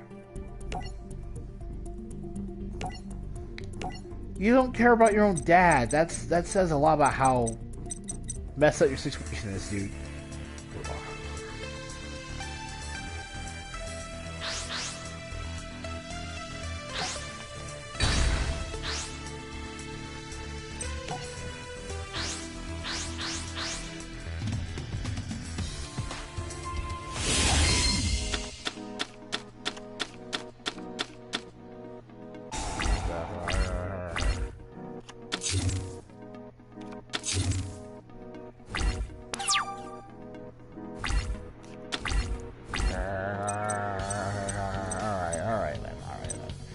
You can send one of their light monster from your graveyard as a scar from your hand.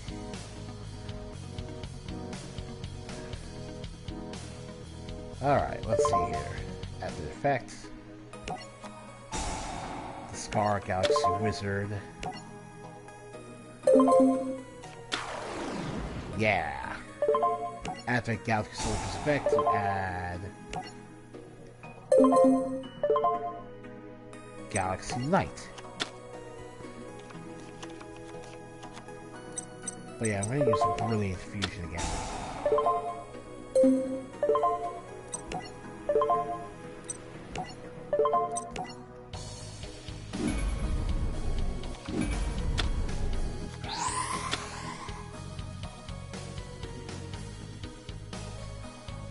Sarah fight. Alright. Next, I'll normal summon Galaxy Knight without trading. By doing this, I get to play Knight's effect to resurrect Galaxy Eyes Photon Dragon. Photon Dragon. Now for some level 8 work.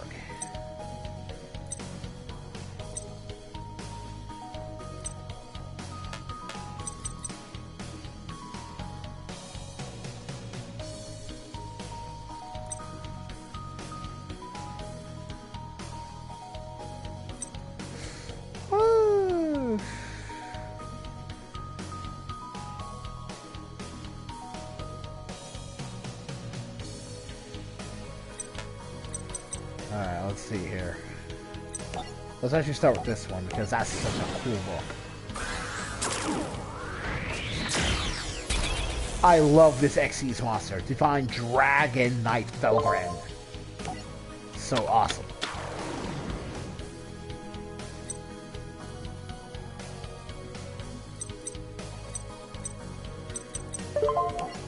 That's for you. Yeah, Artifact Rondal, whatever.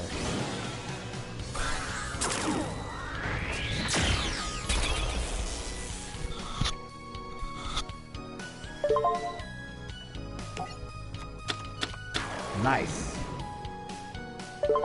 Actually, thinking about it, playing an XC's monster on a dual disc is gotta be such a hassle because you have to literally make sure the disc is advanced enough to handle stacking cards on top of one another.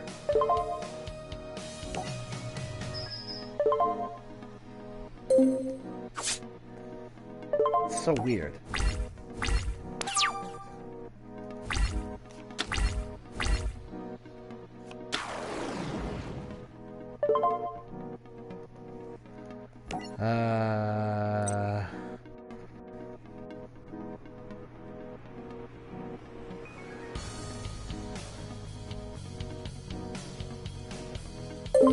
Nope. I don't understand why you did that. Wait, what is the actual point behind doing that? Well, it doesn't matter. Just do this.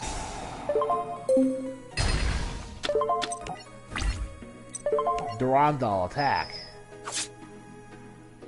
I win. Yeah. I can see that there are things more powerful than revenge. Deep down, I always knew that was true. But today, you helped me remember Kite. Yeah. Byron Arclight really has become someone else. Veterans obsessed. Duh! Tron! Faker. Once they've heart, I'm gonna confront my father. And not only that, I'll do what you couldn't do. Huh? Thought Tron's quest for revenge just like you wanted. You've grown strong, Kite. Right. 5 taught Kite everything he knew about duel monsters, basically.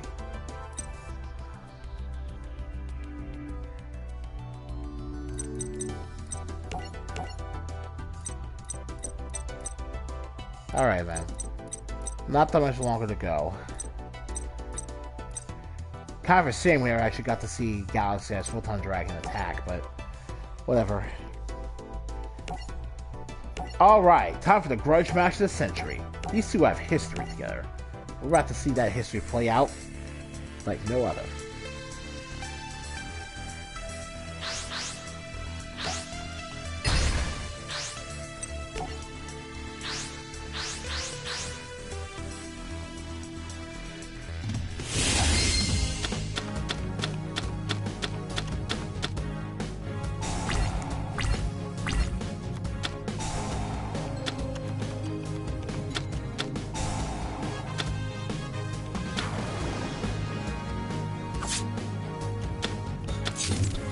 The Get Up Cup deck is, from what I remember, a very slow rank 8 engine. Very slow. Yeah.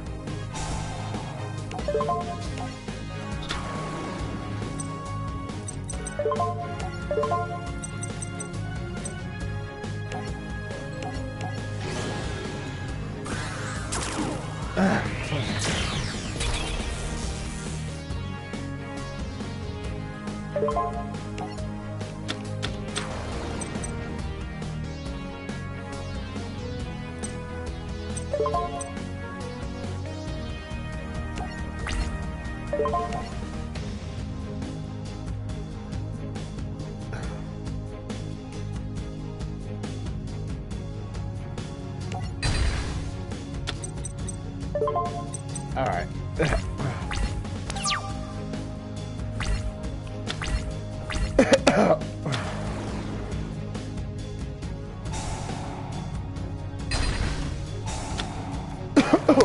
Oh boy.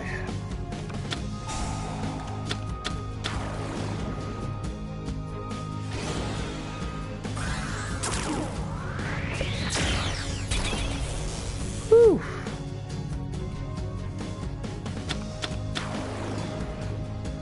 Give it a couple of strings. Yeah.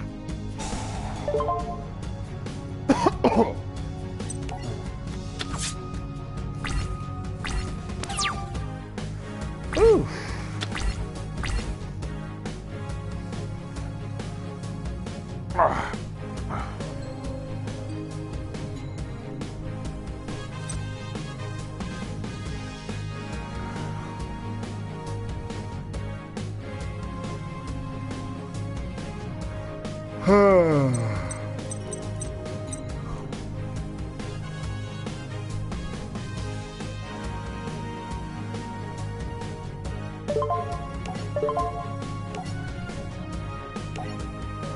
Tribute troublesome monsters.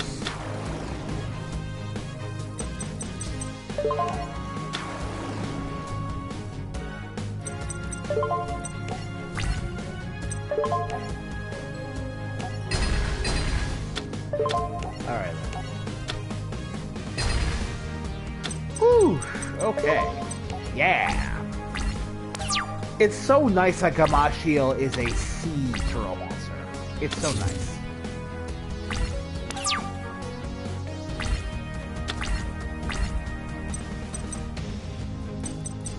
No. There.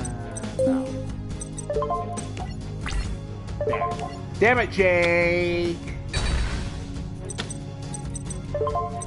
Well, let's see here. I'll solemn strike you if you try anything funny. You don't have any way to summon any more resources at this point, not believably.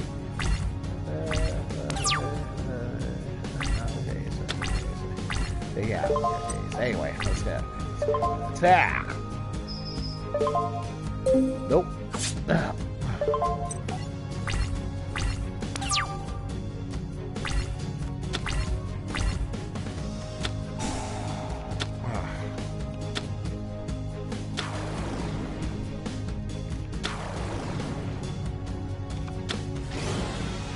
Oh no.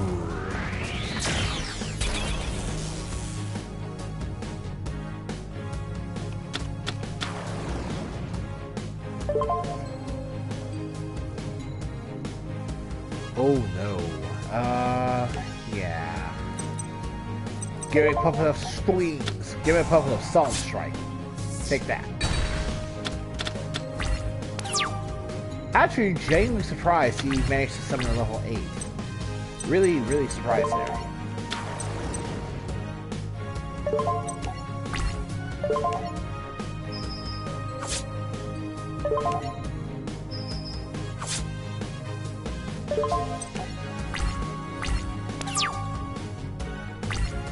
Let's see it, baby.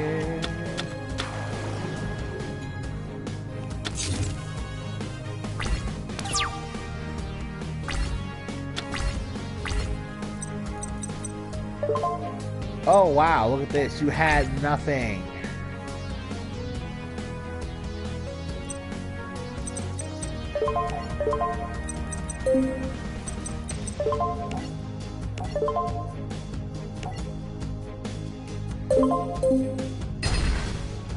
Let's see.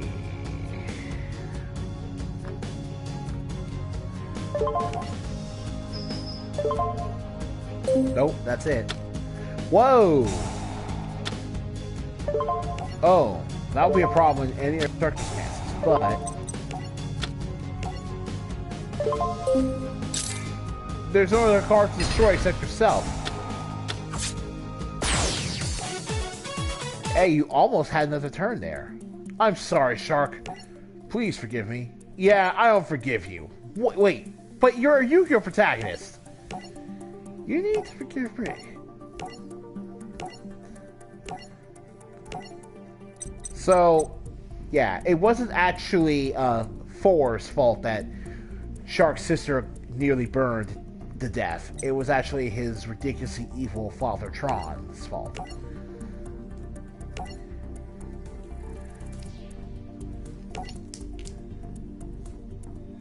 These two are just gonna be freaking awesome together. These two have an incredibly cool duel together. Like, the gimmick behind the World Duel Carnival Finals is that every finalist goes through a roller coaster ride, and this roller coaster forces you to go through random spells and trap cards that will either increase or deal effect damage to your life points, depending on your own sense of direction and what you yourself are able to draw in order to counter the effect of the card that you're about to run into. Because of this, Yuma was down to like 200 or so life points when he finally escaped the tunnel and was about to duel Nistro. Gosh. So Gosh played a trap card that allows him to draw 2 extra cards, but restored Yuma's life points to 4,000 in order to have a fair match of Yuma. It's pretty cool. Pretty cool of you, dude. You're awesome.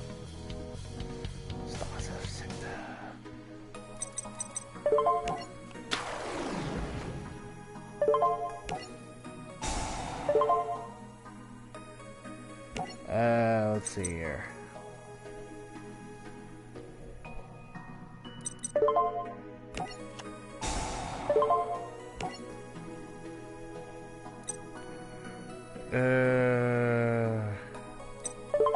Sure.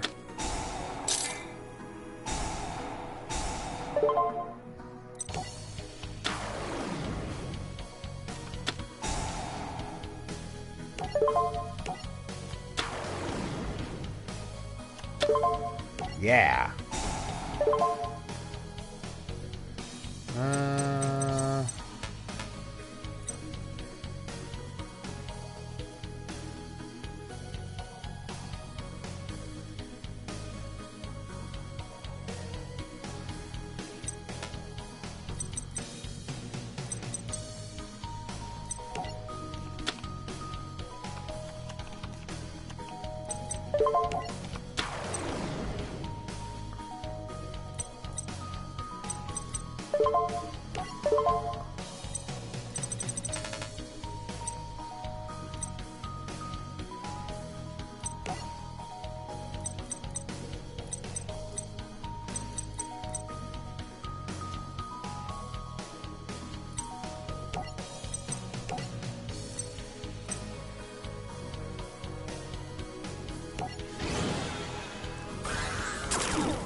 Stellar Knights! Devils! Oh my god, the Stellar Knights look stellar. Woo! They look stellar. Yeah.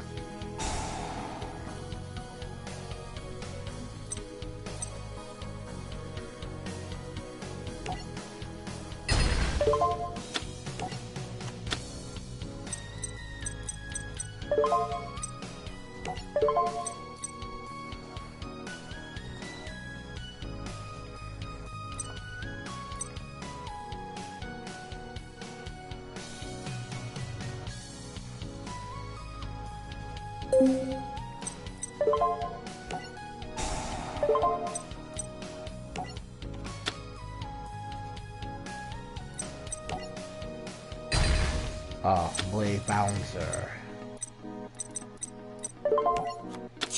I'll play a Solemn Strike and a Solemn Warning face down, because those are ridiculously good trap cards, and let's get rolling.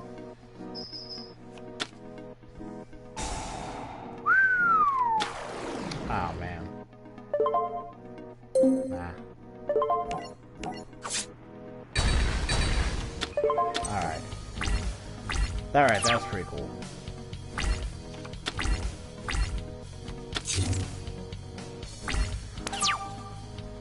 I can't believe we managed to get use out of chain summoning. That's such a wow. What's going on there effect?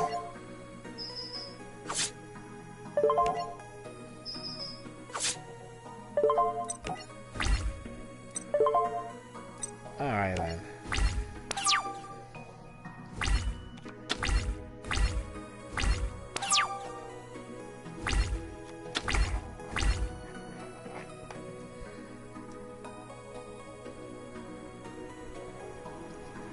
Ooh, okay.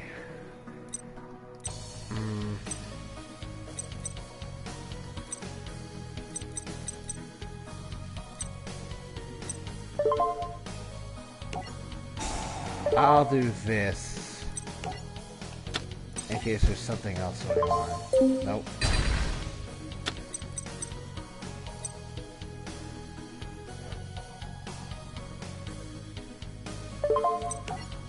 That looks like it's it for you, buddy. I win. The Stellar Knight. A stellar victory. Like, seriously, the duel between Yuma and Gauche is really fun, and it has a really great ending. These two have great chemistry together as characters. And Gauche has such an awesome design. Even though at this point everyone gets protagonist two-toned hair, so it's less unique looking. And there's his ace monster, Heroic Champion Excalibur. Right. God switches from a Beast Warrior deck to a pure Warrior deck, and uses the Heroic Champion, Heroic Challenger, Heroic Champion archetype. And yeah, you would make good use of Excalibur later on in this series. Let me see here.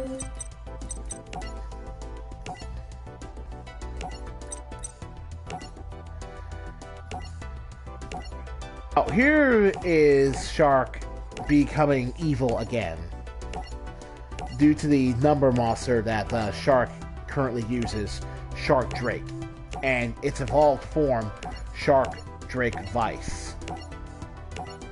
And Heart is now asking Yuma to save Kite from his darkness, which Yuma will agree to do because he's Yuma.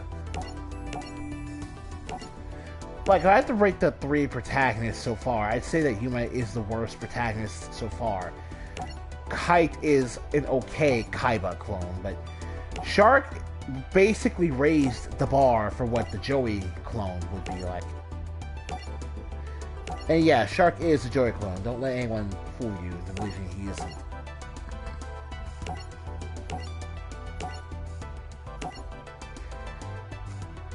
Nothing against the power of a ground. Oh, he started out wanting to destroy Astral, but now he's just using his sons to get even more power. Just like how he sold out literal people to get all that power. It's weird. Like, man, what do you need all that power for? Calm down.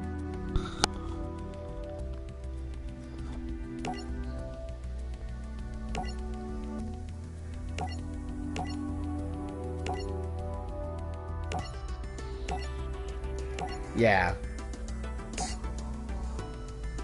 Let's do it. Utopia for all.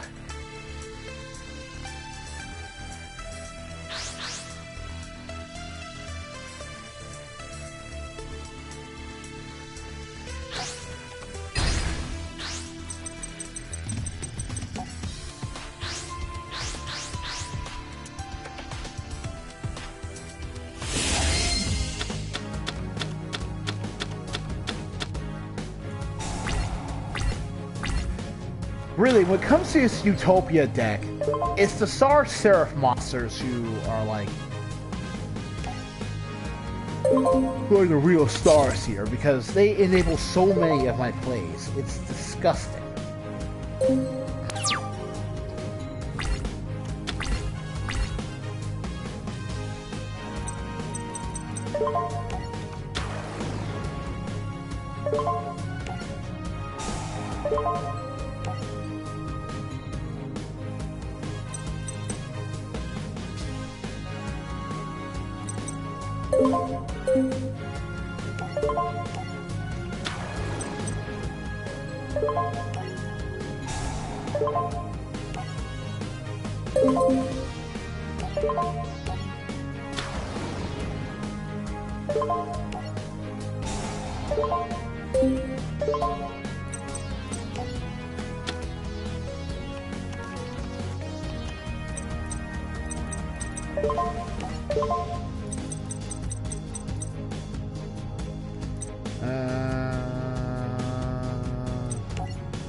Yeah, yeah.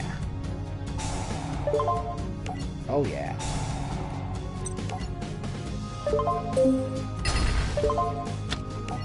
Of course it will.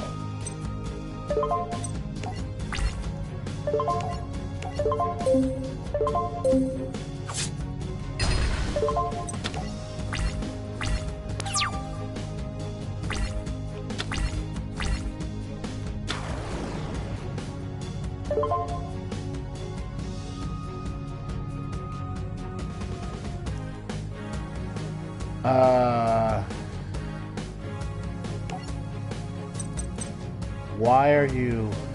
No, it doesn't matter. I haven't the faintest idea why you're sewing things in attack mode.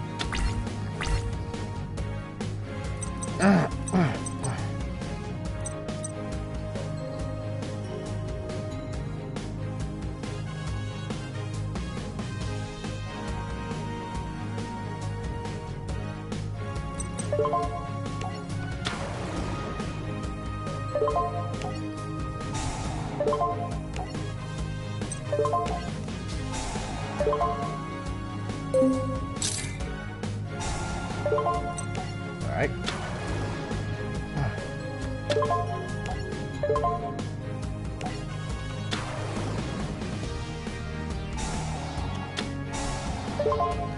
Woo! Okay.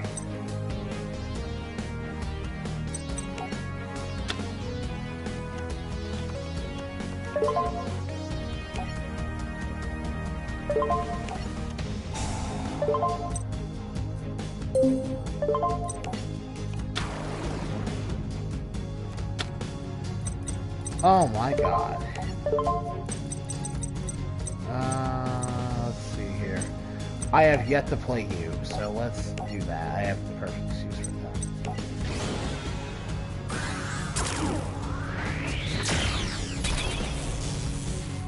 Utopia Prime!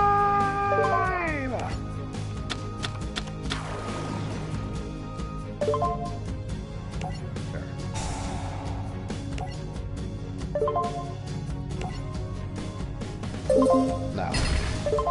Yes, drop hard. Oh god, that's absurd.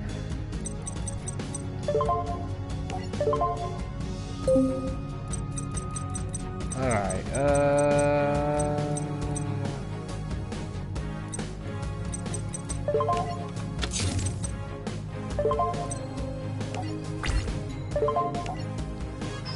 shoot.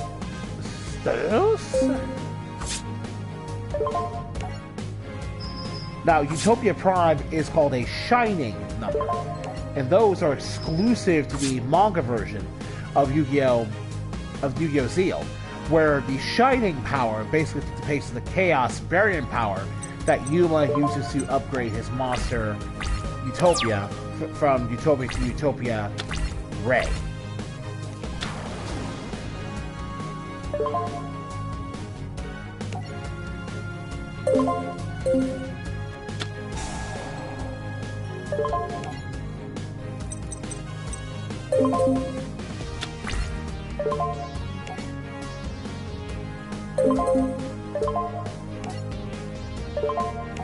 Honest. Nope. I win.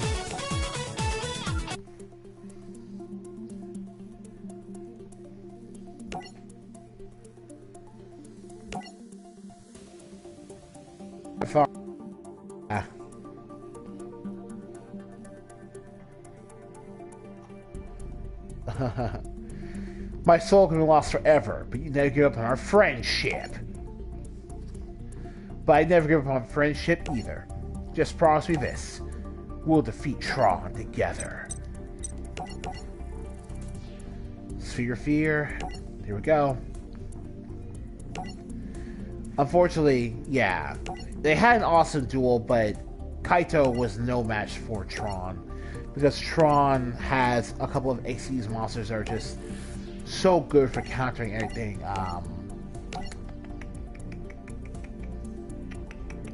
Kaito could pull out.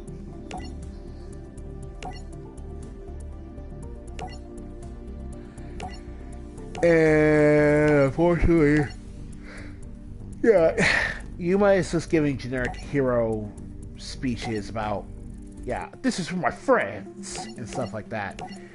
And Tron is just doing more of the same Tron. More of the same, fighting for revenge. Which I at least admit is...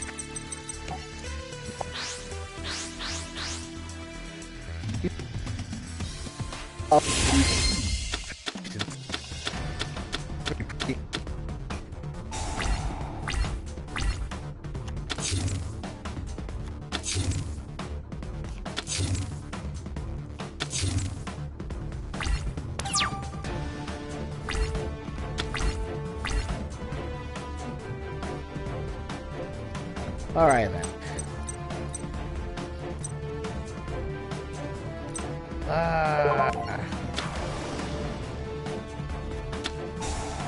No! You fiend! You bastard! Well, that won't stop me. Elder Entity Norden. Come forth via instant fusion.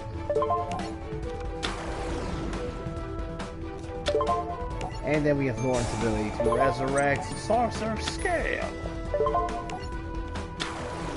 Who cannot use this effect. No.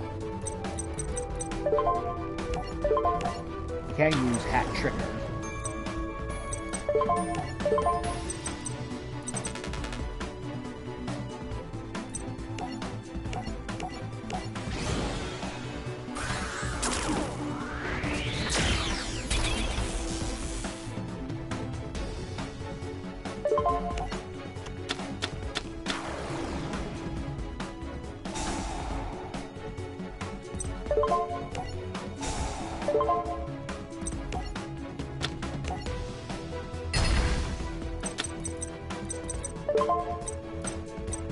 Time to fight.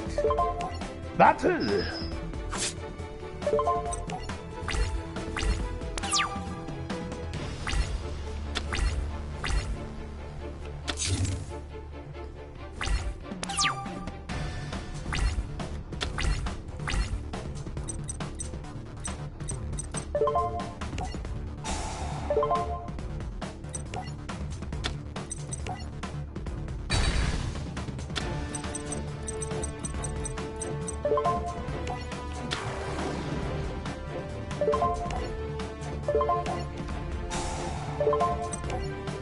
Yeah.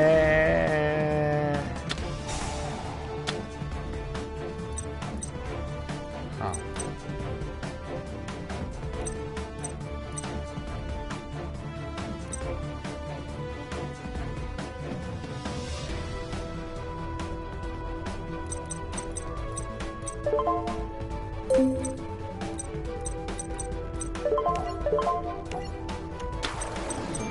Damage Juggler, Hat Tripper, remember that evil swarm Ouroboros.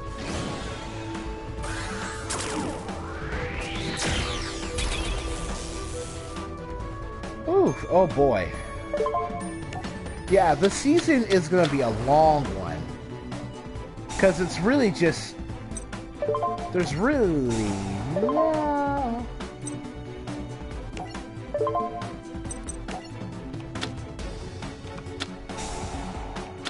Oh my god.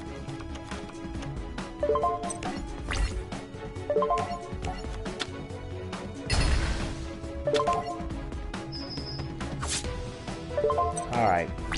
Well, next turn is over for Tron, because he literally does not have any way to come back here. Oh, actually he does.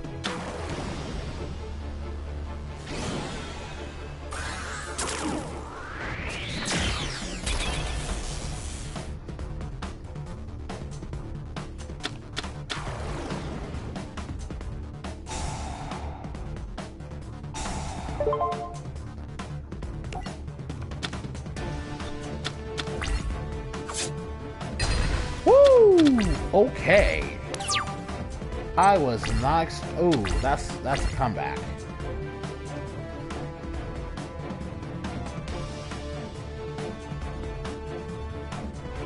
Discards the original tap, becomes the current attack and current attack, and place this effect with monster's original effects. Oh. Oh man. Yeah, oh, that's a comeback. That's a comeback, my friend. I'm not even gonna pretend it's not one.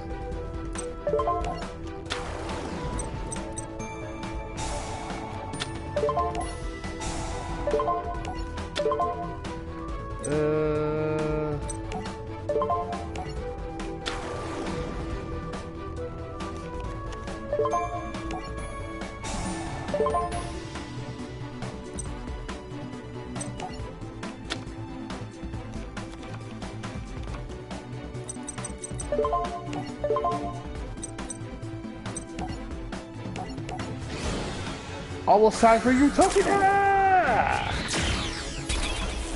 Here's my main number.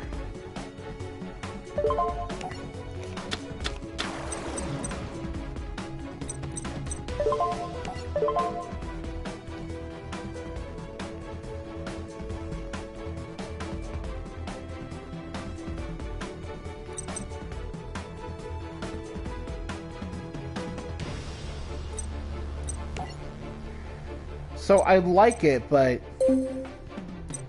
really the biggest problem with... Might as well go with Utopia Prime, because for all it will do. The biggest problem with Utopia Ray V is that you need to have 1,000 or less life points to use its attack boosting and attack producing effect.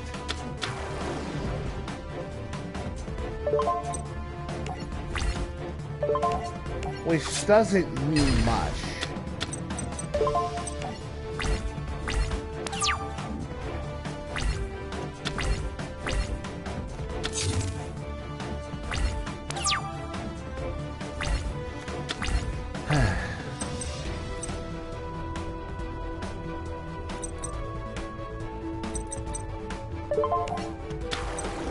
Whew.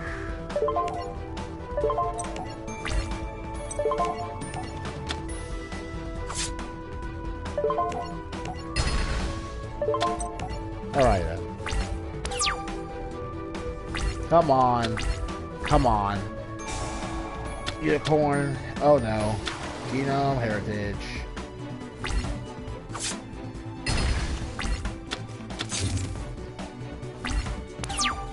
Genome Heritage looks like Yveltal from Pokemon. From Pokemon Black and White. From Pokemon X and Y, now I think about it. But again, mystical super deer is not that difficult an animal concept to conjure up.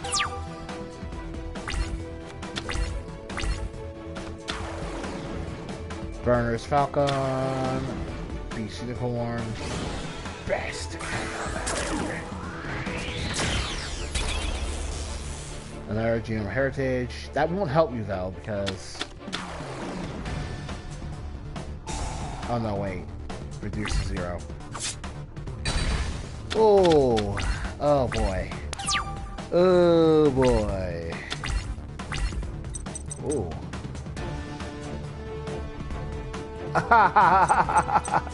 This was actually the closest duel I've had this entire episode today. It was really fantastic. Because I didn't make a bad play at all. It was just the opponent making their own extremely good saves. But I win. I just win. Awesome. That was a great duel, Tron. That was great fun. That was great fun. What?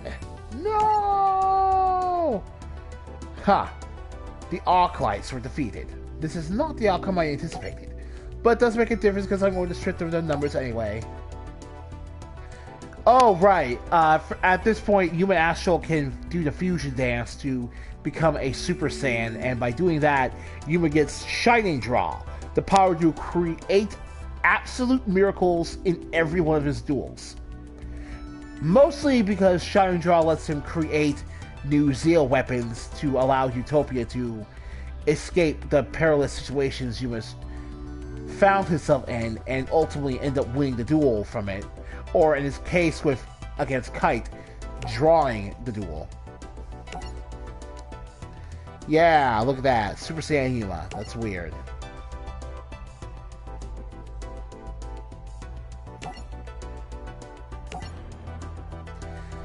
Yuma's weird shoulder guard thing is the one thing that completely escapes me. Why does he need it?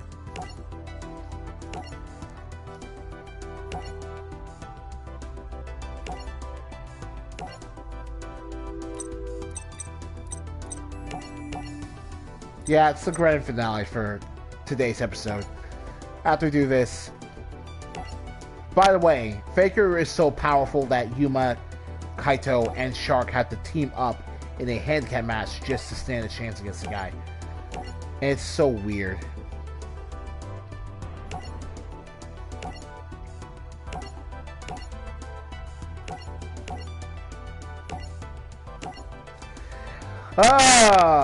So you know when Rex Goodwin went from a fairly normal man to Jojo to Fist of the North Star reject? Well, Dr. Faker looks like an even bigger Fist of the North Star reject. Holy crap. Why do skinny Yu-Gi-Oh? When did skinny Yu-Gi-Oh villains start getting the Togoro treatment, where in order to look more intimidating, they have to just bulk up? Like, Jesus Christ, I forgot how ridiculously built this man became after this transformation.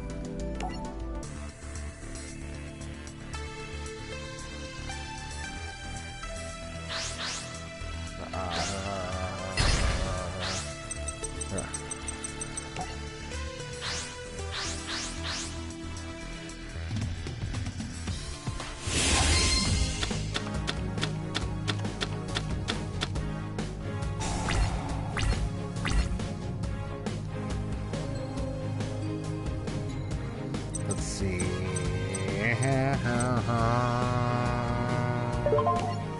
Let's see. Yeah, rock. Draw your card. Nope, that's fine. Half triggers here. For that, I'm gonna go for Evil Swarm Alubaros.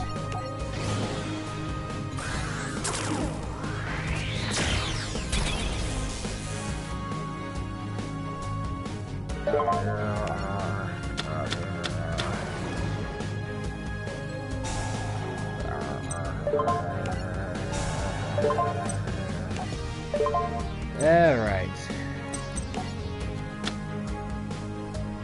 Dump a card from your hand in your first turn. That's a Swords of Revealing Light. How wonderfully quaint.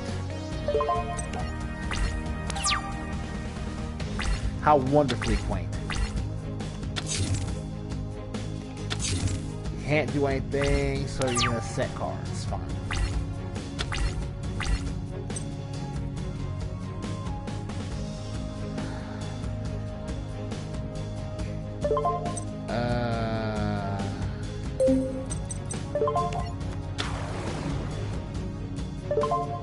Yeah.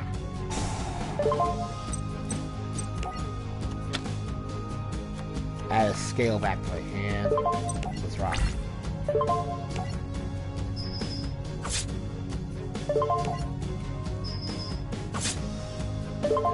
I'm literally going to win next turn, Faker. You better hope you can bust out your combo pretty soon. No? No, I guess you can't do it. Yeah, I win. Wow, we didn't get to see any of this man's deck. That's super bad for him. With defeated Dr. Faker, the Sphere Field Cannon was destroyed. The facility began to collapse, and Faker was falling down to the bottomless pit. I got you, Dad. Why'd you come for me? But I came along. Grab my hand, Yuma. I betrayed your father. Why? I despise what you did, but I was saying that you're helping your son hard. And wait. Forget it. Oh, there he is. That's what Vetch's saying under the mask. That's pretty gross and pretty creepy. Jeez.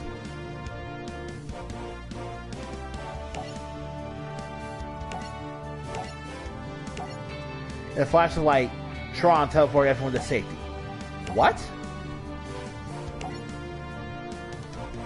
Wow. And yeah, that's the heel turn, the face turn of the century right there.